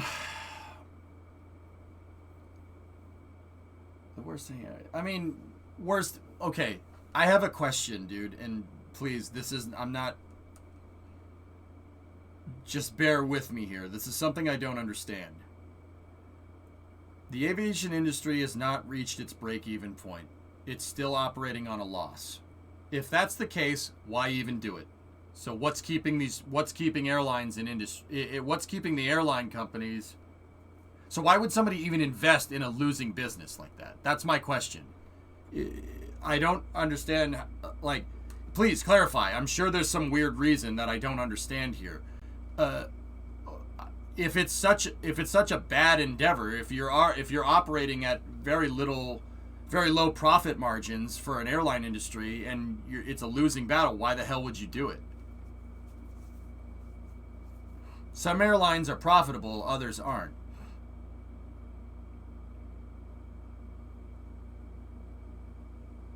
The aviation industry operates on a boom and bust model. They boom when things are fine, and then declare bankruptcy or get a bailout when things aren't. So, I mean, Booster, it's like the restaurant industry, right? restaurants don't operate on very high profit margins. Anyways, on the hopes that they can be profitable, you've been in aviation for 25 years. Yeah, no. Worst, I believe you. Like, I don't fully I understand the economics of spaceflight. I kind of get airplanes, but yeah, I mean, yes, like, worst, I mean, like, what I'm wondering is, like, that sounds like the food industry. The food industry is the same way. Look at how many restaurants went belly up because of COVID, right? And look at how many airlines went belly up because of COVID, right? So,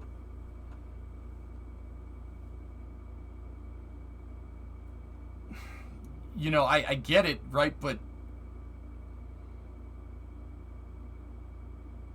I mean, I believe that SpaceX is operating at a loss right now. They probably haven't turned a profit in a good while. If I had to guess, the way SpaceX operates is probably something like how Tesla operates, meaning that the second you start making money, you sink it right back into equity in the company. That sounds like what's going on. That's something that Elon Musk does, and that, you know what, that's something that Jeff Bezos does too. Look at how many companies just got bought up by Amazon the second Amazon started making crazy money off Prime. Now their logo's everywhere. You're swapping out boom and bust like boom growth with sustainable over time. That's why Amazon bought like Whole Foods, because people always have to eat, right? Like, see what I'm talking about? Airlines are also sensitive to disruptions because flying around is more of a nice to have thing than a need to. Yeah, that's true. Not sure every company working in aerospace is healthy, but that's the case in any industry. If it grows, it doesn't need to make profits. The growth itself is a profit. Exactly. Hi, Swishio. Is it weird if you just woke up? I wake up at 1 a.m. all the time if I go to bed before it. I have to go to bed after 1 a.m. Swishio. If I go to bed at like 10, I'll wake up at 1, right on the dot, every day. Doesn't matter what I'm doing. Worst, look at the A380. At one point it was considered a great design that would make big money, but then the hub and wheel spoke model was broken because of looser regulations and open sky agreements, hence no need for a big plane. Interesting.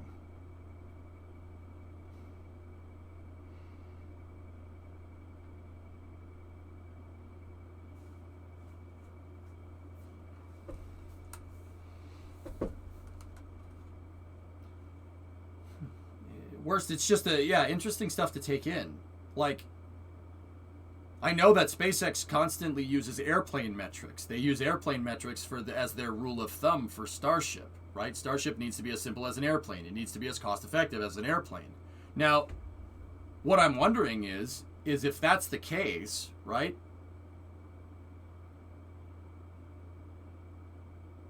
Like, how far until we get to the point where the spaceflight industry operates like the airline industry, where you have boom and bust aerospace companies? Like, you know what the interesting thing is? Despite all of this, right? Despite all of this, Boeing has been making passenger planes for like 80 years, right? Actually, more than that. Almost 100 years they've been making passenger planes. They've been fine this entire time. So does that mean that at some point SpaceX is going to go from operating the vehicles to selling starships for people for like space liners to fly around? Like, will we see an American Airlines Starship or a United Starship or an Emirates Starship, right? Or British Airways? Like, will there be Air France Starships flying from like French Guiana back to, you know, like, Calais or something? Like, is like, you know, you're right. Like, the airline industry operates at a loss, but it's definitely, I mean, it's here to stay, right? It's not going anywhere. What I'm trying to like figure out is at what point like what Gameplay said in chat, what point do we get over the hump? Like, when does spaceflight become like that? And not like, oh, the dot-com bubble can destroy the launch industry. Like what happened in 97, right? Like, yes, but it will never be as cheap as an airplane. You don't know that for sure, Swishio. Like, you seriously don't. You don't know that for sure. It's possible. It's economies of scale is a hell of a thing, man. You could argue that boom and bust has already reached the small sat launcher market. Yeah, that's a very good point, Noctis. That's a very good point. You're absolutely right. That's very true. When you talk about Boeing and Airbus, that opens another box of worms. Governments get involved with deep wallets. Well, how do we know that they're not going to do the same thing with SpaceX and flying things into space? Worst, right? Like, we don't know that for sure. Like, is it bad if I kind of want that? As long as it sustains, like, the industry for a little while. Like, government contracts are basically keeping SpaceX afloat right now, right? And Boeing and ULA. Like, our whole industry is propped up off of contracts, not subsidies, not handouts, contracts. NASA needs something to do, so they buy the service and they provide the service. Like, right? Like,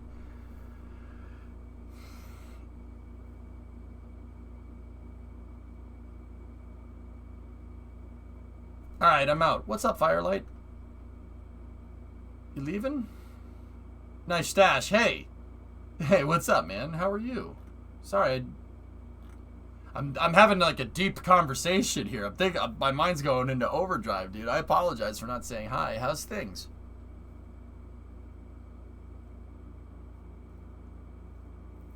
Physics dictates that a flight from A to B will always be less expensive than a rocket ride on the same route, simply because there's less energy used by the aircraft.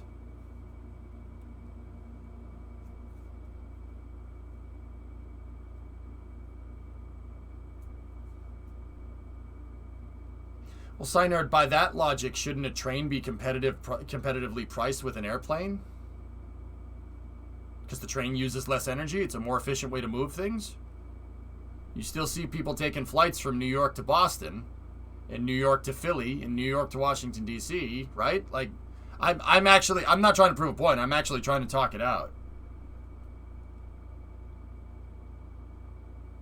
The sole purpose of why Airbus was founded was to compete against Boeing because Europe wanted to be independent from American planes. Makes sense?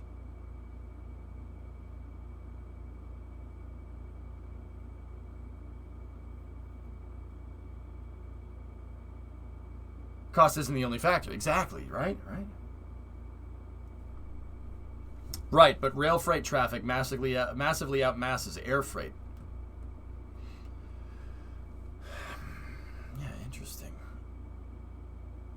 Yeah, John, people are willing to pay for speed. That's true. Freight is a better comparison because it's not time sensitive. But do you think that SpaceX's primary Earth-to-Earth business is going to be cargo? When SpaceX said we're going to fly stuff Earth to Earth, what that means to me is people. I don't think it's going to be cargo. You're right. That makes no sense.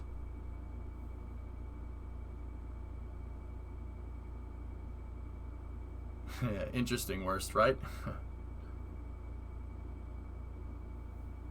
They are in Germany. You can take a train for the same price as you can fly from Frankfurt to Berlin. But that's because your government props up the train industry, Sebi, and ours props up the plane industry. See what I'm saying? Like, the trains are heavily subsidized. It's interesting, dude. It's interesting. Like, where is spaceflight going to take... Like, how is this going to work? Human cargo. Jumbo shrimp. I mean, we prop up Amtrak, yeah, right. That's true. Yeah, we do both, and people still don't use it.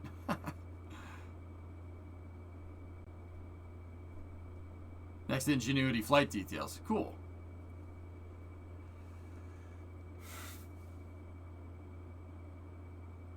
Yeah, sushi, right. Well, hey, people, John said it best, people will buy convenience. It's very clear that people will do that.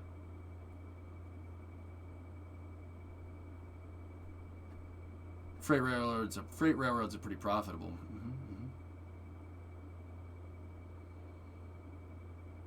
Yeah, Sebi, it's interesting. The military will buy seats. So this seems like much more of a, like, okay, I guess the point that I'm honing in on here, if anything, is that it really seems like it's a matter of need, right? Rather than whether it's more efficient or cost or whatever. It's a need thing. And that assured access to space definitely confirms that, right? Because it's a need. It's a need to want to launch into space. I really don't know how the space industry will go because the economic driver is not comparable to aviation. I personally think when mining operations can start, space will take off. Well, I mean, part of it is building a reason to launch, building a thing that gives you a reason to launch things into space, right? Like, Starlink is the reason why Falcon 9 has flown so much this year, right? Will Falcon 9 fly this much in the future? No. Satellite demand and demand in the space industry comes sinusoidally. It goes up and down every 10, 15 years. 2017 was the last peak. Just imagine being able to deploy a SEAL team anywhere in two. Yeah, well, Transcom is getting in on the action, John, so yeah. There's a whole lot of Rule 8 concerns, though. How close to a border can you launch a craft to and from? The other guy can't tell you. The other guy can't. Yeah, Ren. Yeah, no, no, you're not wrong. So worst, I mean, if you're building Starlink, and Starlink will be super profitable, right? Like, that's going to be super profitable. Telecommunications is a really, really profitable industry, right? Look at telecom companies, right? If Starship captures that, right, then, you know, using rockets to maintain your satellite network, it gives you a demand. It gives you a reason to launch the rocket, and you can lower the price because you have to operate the rocket more to keep your satellite network going, to keep the profits coming, right? It's interesting. So, like, and then now, and this is what I mean, like, if I was another aerospace company, and don't get me wrong, this probably isn't anything that they haven't thought of, right? If I was another aerospace company, I wouldn't be worried about that, but it'd definitely be on my radar, because SpaceX with Starship, basically Starlink is going to subsidize the profit. It's basically going to subsidize, Starlink is going to subsidize Starship's development. And Starship is an extremely capable launch vehicle, right? I mean, it is on paper right now, but it's an extremely capable vehicle, and it has a ton of capability to be able to keep a satellite constellation like that serviced.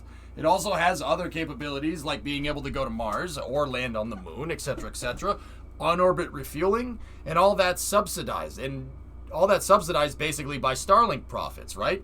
So, and now you have this super capable spacecraft, right? Starship can do anything. Like, with what we know it's designed to do, it can land on the moon in a different variant. It can land on Mars, no problem.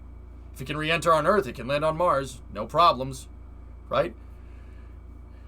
Now you have applications there. There's applications because of the low cost of Starship, because they launch it all the time. They would be launching it all the time to maintain Starlink. Now you have an extremely cheap system here that you can use to do whatever, right? I think NASA knows that. I think everybody else knows that. That's why NASA, for a little while, was like, eh. And then all of a sudden they were like, yes, Starship. Yes, good idea.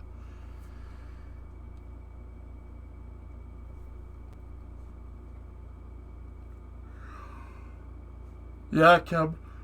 Interesting.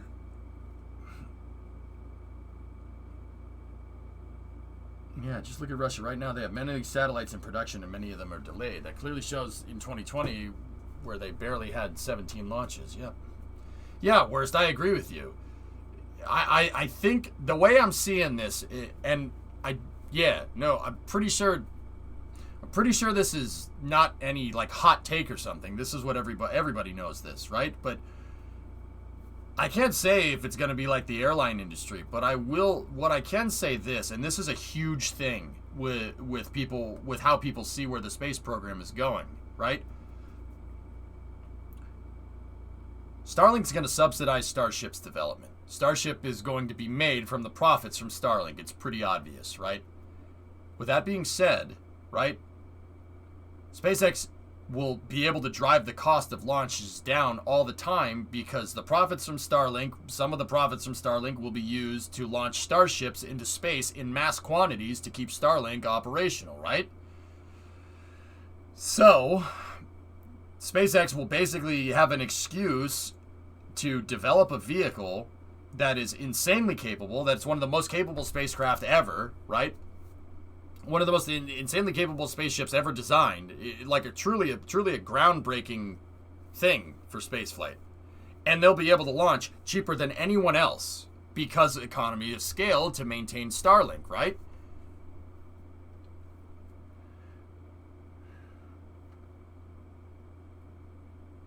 What does Wario have to say? He says stop Italian hate. That's what he has to say. Starships, extremely rich people will have their starships go to, yeah, Swishio, well, I mean, I've been talking about how SpaceX is going to drive the cost down of starships to the point where if they human rate it, you and I could fly into space and all you can say is herder and my rich people will buy it. Like, come on, bruh. Some of those SN starships were actually groundbreaking. Well, not SN-11. That was more air-breaking, forlorn, but yes. So if that's the case, I mean, if that's how this is going to work, you know, and once again, here's the theory that I'm kind of honing in on. The whole, you know, Starlink financing Starship is something that it's pretty, a little bit of research, you'd be able to figure that one out. This is the real question, and worse, this is, I think, what we should take away from this is, if you look at, I consider spaceflight a logistics service. Launching things into space is a logistics capability, right? Like a container ship moving payload around, or a tractor trailer moving payload around, or a train moving cargo around. It's a logistics service, right? So, some logistics services in the past, some logistics services just came about because there was a huge demand for it. Like ships. There was a huge demand for ships. Like boats, trading and stuff. That dates back thousands of years, right? Ships became a thing. Shipbuilding became a commodity because people wanted to trade with each other. There was a huge demand for that kind of stuff. So if you built a better ship, you could trade better, right? Simultaneously, we talked about the airline industry. Was there demand for air travel a lot before the 707 became a thing in the early 60s? And jet travel became a thing? No, not really. But air demand happened because those planes existed. People said, "Oh, I can afford a trip to Florida now on a 707 on a jetliner, right? We could fly to Florida, be there in 2 hours, and it doesn't cost very much." So the demand came after the capability was established, right? The airline industry before the first generation jet airliners was for rich people only, like what Swishio is talking about, right? So the demand came after the capability, right? With the train was, if I'm remembering right, in England, the train was heavily state subsidized to move stuff around. So that also came out of a demand for moving goods. The automobile was something that came about, like, okay, at the time, 120 years ago, right? At the time, did you need a car? No. Everything you have a horse. Everything a car can do, the horse can do. The car is easier. So that demand came out of convenience, right? You don't necessarily need a car. Even today, you don't necessarily need a car, right? So the demand for cars really came about because Henry Ford knew that in order to make cars financially viable, you needed to mass produce in an economy of scale and make it cheap enough for people to be able to buy it. Basically, they needed to make it less expensive to operate a car than it was to operate a horse. Operate a horse. Own a horse, you know what I mean? Yes, operate the horse, please. No, right? So, after all these cited examples, the real thing to think about here is that what's going to happen with spaceflight? What's going to happen with Starship? Now, SpaceX has made their own kind of localized demand with Starlink, but with spaceflight, is it something that's going to need to be mass produced like the car for it to really take off? Ha ha ha. Or is there demand for it right now, or is the demand going to come after you establish capability? Hard thing to say. Hard thing to predict. Cars typically don't poo either. Yeah, they poo carbon emissions. I mean, but yeah, I get what you mean. SCG, there's a great book called The Innovator's Dilemma. This describes everything you have been talking about. Mm-hmm. Could anyone answer me real quick how much NASA raised the up mass and down mass cost to? What do you mean raised? Oh God, this is killing me. As a rail worker, I can only say the only thing about a railway company compete to cars and airplanes is through comfort and punctuality. Mm-hmm. How far off do you think an orbital elevator is? Not gonna happen, Goose. Orbital elevators are about as dumb as trying to make a bridge from New York to London. Could you do it? Sure. Would it be really difficult to engineer? Oh yeah. Oh yeah. Would it cost a crap ton of money? Absolutely. It's almost to the point where it gets to the point where that would be such a monumental task to undertake. Why the hell would you do that? Just build 50 for the same price. You could build like 100 container ships and just literally make a supply chain instead of a bridge, right? On the moon, though, Goose, an orbital elevator makes way more sense because it's easier to build in 1/6 gravity, you know, and there's no environment on the moon to rust your bridge out. You know what I mean? Best space elevator analogy I've ever heard. Thanks, man. Right on. On the moon, though, it makes sense. On the moon, it makes perfect sense. Actually, on the moon, you don't even need to build the elevator. Just literally build a big enough catapult or a railgun or a mass driver to move raw materials up into space. Totally doable. I mean, Russia and China both want to bridge to Alaska. I mean, the Bering Strait is a little bit easier than crossing the Atlantic, John, but even the Bering Strait is still... If they can make a bridge that crosses the Bering Strait that doesn't get knocked over after one winter, I'd be impressed. Repost, so no scrolling needed. You may like a game called Interstellar Transport Company. It's sort of a space economy RTS, and you can create your own markets, places which can be a gamble. You kick serious butt at it. Oh. Interstellar Transportation. Link it to me in Discord, GraphShark. I actually kind of want to do that.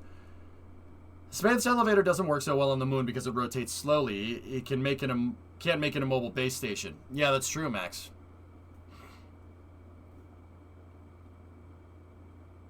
Yeah. Oh, hey, that's named after your family. Wait, what, lols? Oh, the Bering Strait. Got it. 55 miles of bridge. So the problem with building a bridge over the Bering Strait, connecting Russia, like Siberia, to Alaska, problem, it's not that it's that far. There are longer bridges, if I'm remembering correctly. Well, maybe not. I don't know. The problem with doing that is the Bering Strait connects the Pacific Ocean to the Arctic Circle. What happens in the Arctic Circle? It has something to do with it being cold. Ice. That's your problem. That's the problem with with building a bridge across the Bering Strait. Every spring, all the ice melts and then it flows south out of the Arctic Circle into the Pacific Ocean. Now, don't get me wrong, it's icebergs and it breaks up. But building a bridge there, right? Building a bridge there has the problem. The bottom, the supports for the bridge would literally get pelted with ice every spring. It's not that we can't build a bridge there. It's that the maintenance on that bridge would be insane. It would be ridiculous. Who's going to pay for it? Who's going to keep it maintained? That's the problem there. That's the problem with building bridges. It's not that we can't do it. We can absolutely do it. Give it a few years and there won't be any more ice up there. Maybe that isn't as messed up as a solution. That sounds like humanity. It sounds, oh, well, hey, there's no ice here anymore, so let's do it. You know, like, pfft. I say get Elon to make tunnels. Yeah, maybe.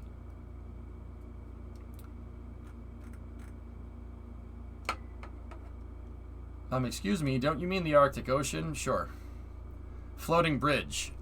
What happens when your floating bridge gets hit with an iceberg the size of a container ship?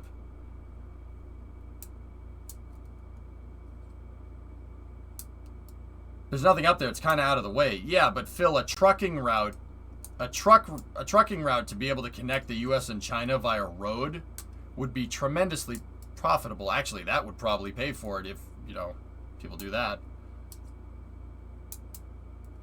How does a space elevator work with orbital speeds? You need a gigantic counterweight, Dimitri, at geostationary altitude for it to work correctly, or else it's not going to work. Train route? Yeah, I mean, a train route crossing the Bering Strait would be pretty insane, dude. It would be pretty ridiculous. You know what would be cool, John? That means I could go on a road trip to Paris. It would just take a really long time, but you could do it. That would be pretty awesome, actually.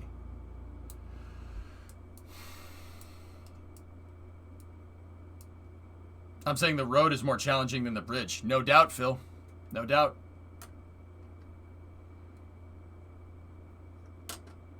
Yeah, Dark Names.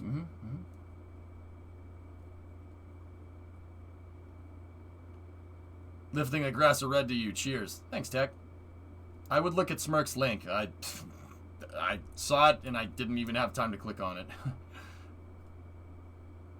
Yep, I already thought of that. It'd be awesome. It'd be pretty cool. Floating bridge. Discovery, go and throttle up. A floating bridge would work by each bridge section being an ocean-going vessel, linking up when the weather's good, disconnect to ride out the storms. A logistical nightmare, Nerd, but yes, it would work. Hey, Albert, 5-month resub. But then again, a global shipping lane is a logistical nightmare too, so. Does the moon have a geostationary orbit? Yes and no. You gotta be careful, Supercraft. The Earth can pull it. It'd be better to put the counterweight at L1. That would be the right way to do that.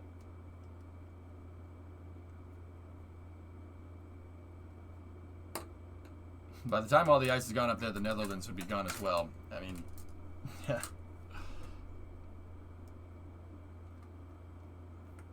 Smirks, I didn't even see what you linked. What is this? Yeah, I saw that. The ocean is on fire. Nice. It's just the ocean on fire. Yep. Anyway, let's get to some KSP, dudes. Shall we?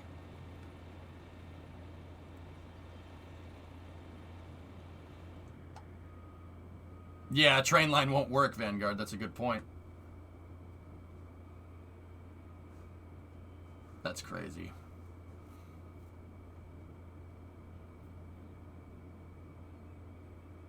All right.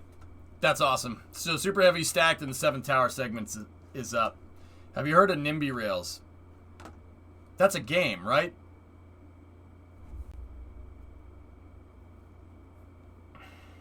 Yeah, people have told me about it, Tech, but I forget what it is. I mean, I know it's a video. I've been linked it before. It's just too much information. I'll just Google it right now. NIMBY Rails. Oh yeah, this game. Yeah. That's cool. Cool game. Neat. Not in my backyard, yeah, right?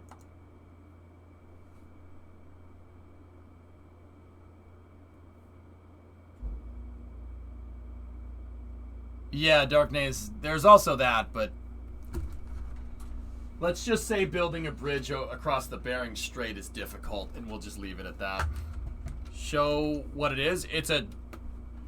Here. Okay.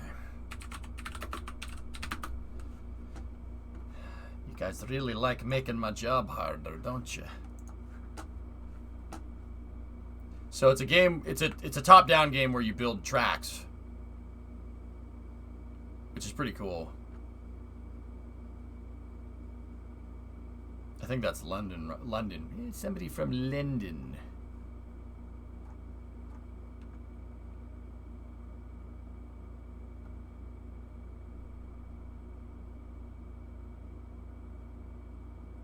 You can just build railroad tracks wherever you want.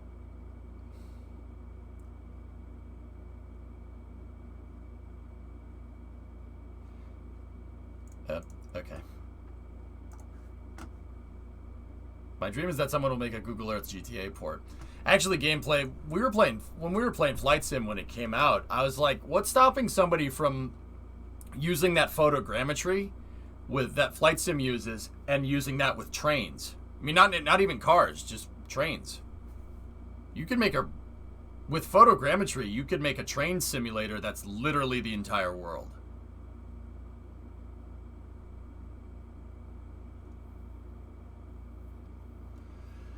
Yeah, more bacon. Transport Tycoon. What about a Bering Strait tunnel? The Bering Strait is pretty deep. It wouldn't be like going across the English Channel, but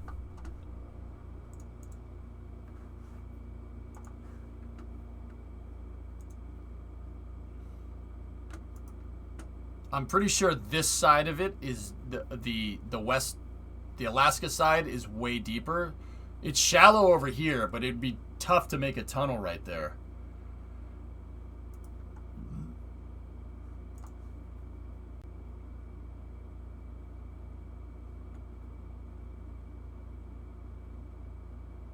It is a pretty picture. It is not for navigation. Yeah, see, 60 meters deep.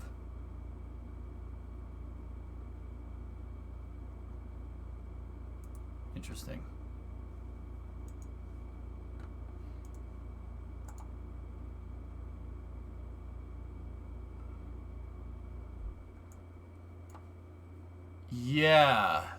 Yeah, that's a good point, Darknaze. There's a fault line right here. Yeah.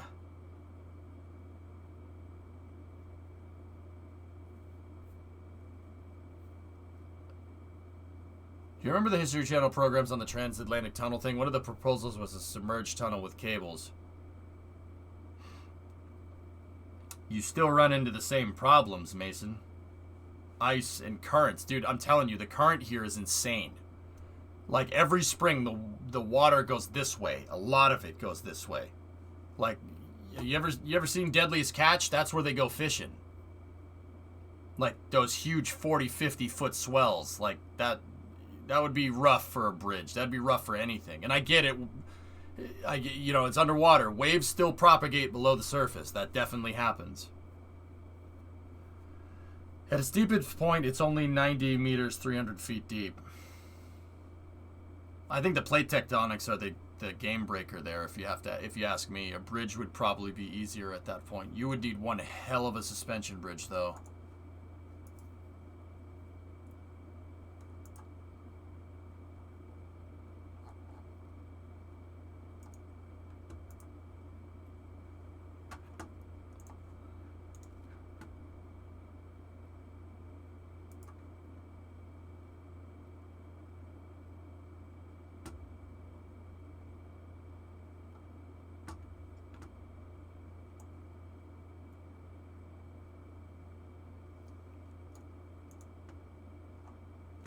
Let me look at this. Last thing we'll do, and then we're gonna play some KSP. We'll play KSP at the top of the hour, which is just 10 minutes.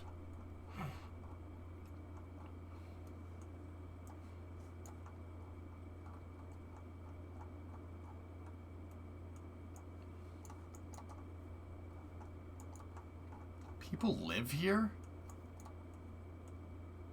Huh. Interesting.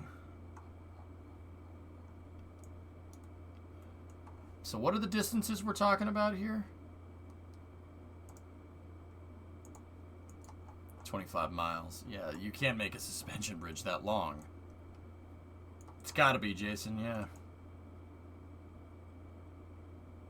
With Starlink, you'd live there. Yeah, it's about as remote as you can get.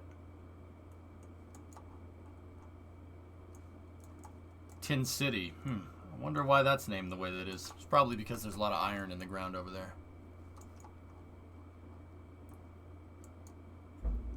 So it's 25 miles, right? And then building a bridge right here would be not too bad. Building a bridge between these islands, that's no big deal. It'd be about that's about 4 miles. And then you'd want to go this way, which is 25 miles again. Oh boy. Have I seen the Malmo Bridge? I know about that, Dutch guy.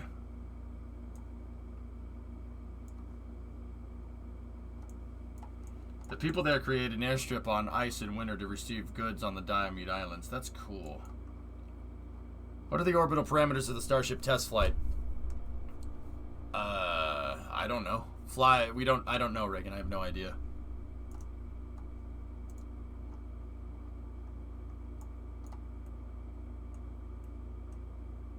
Is that land you're connected to or just ice?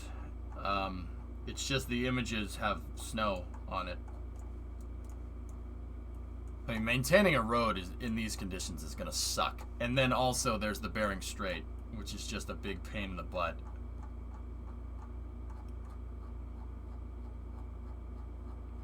Uh, 25 miles? Two 25-mile segments and then a 3. I mean, it would be, like I said, we could do it, but it still doesn't solve the ice problem. I mean, you're going to get hit with icebergs that are the size, with ice and 40-foot swells. The icebergs are going to be the size of a football stadium. Or a container ship or something. Like, how do you stop that? That'll just ruin the bridge completely. Like, there's no way to do that.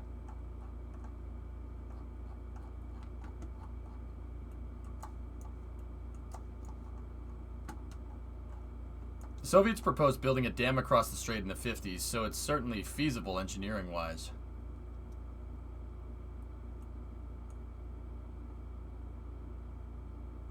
Just warm the ocean so there's no ice.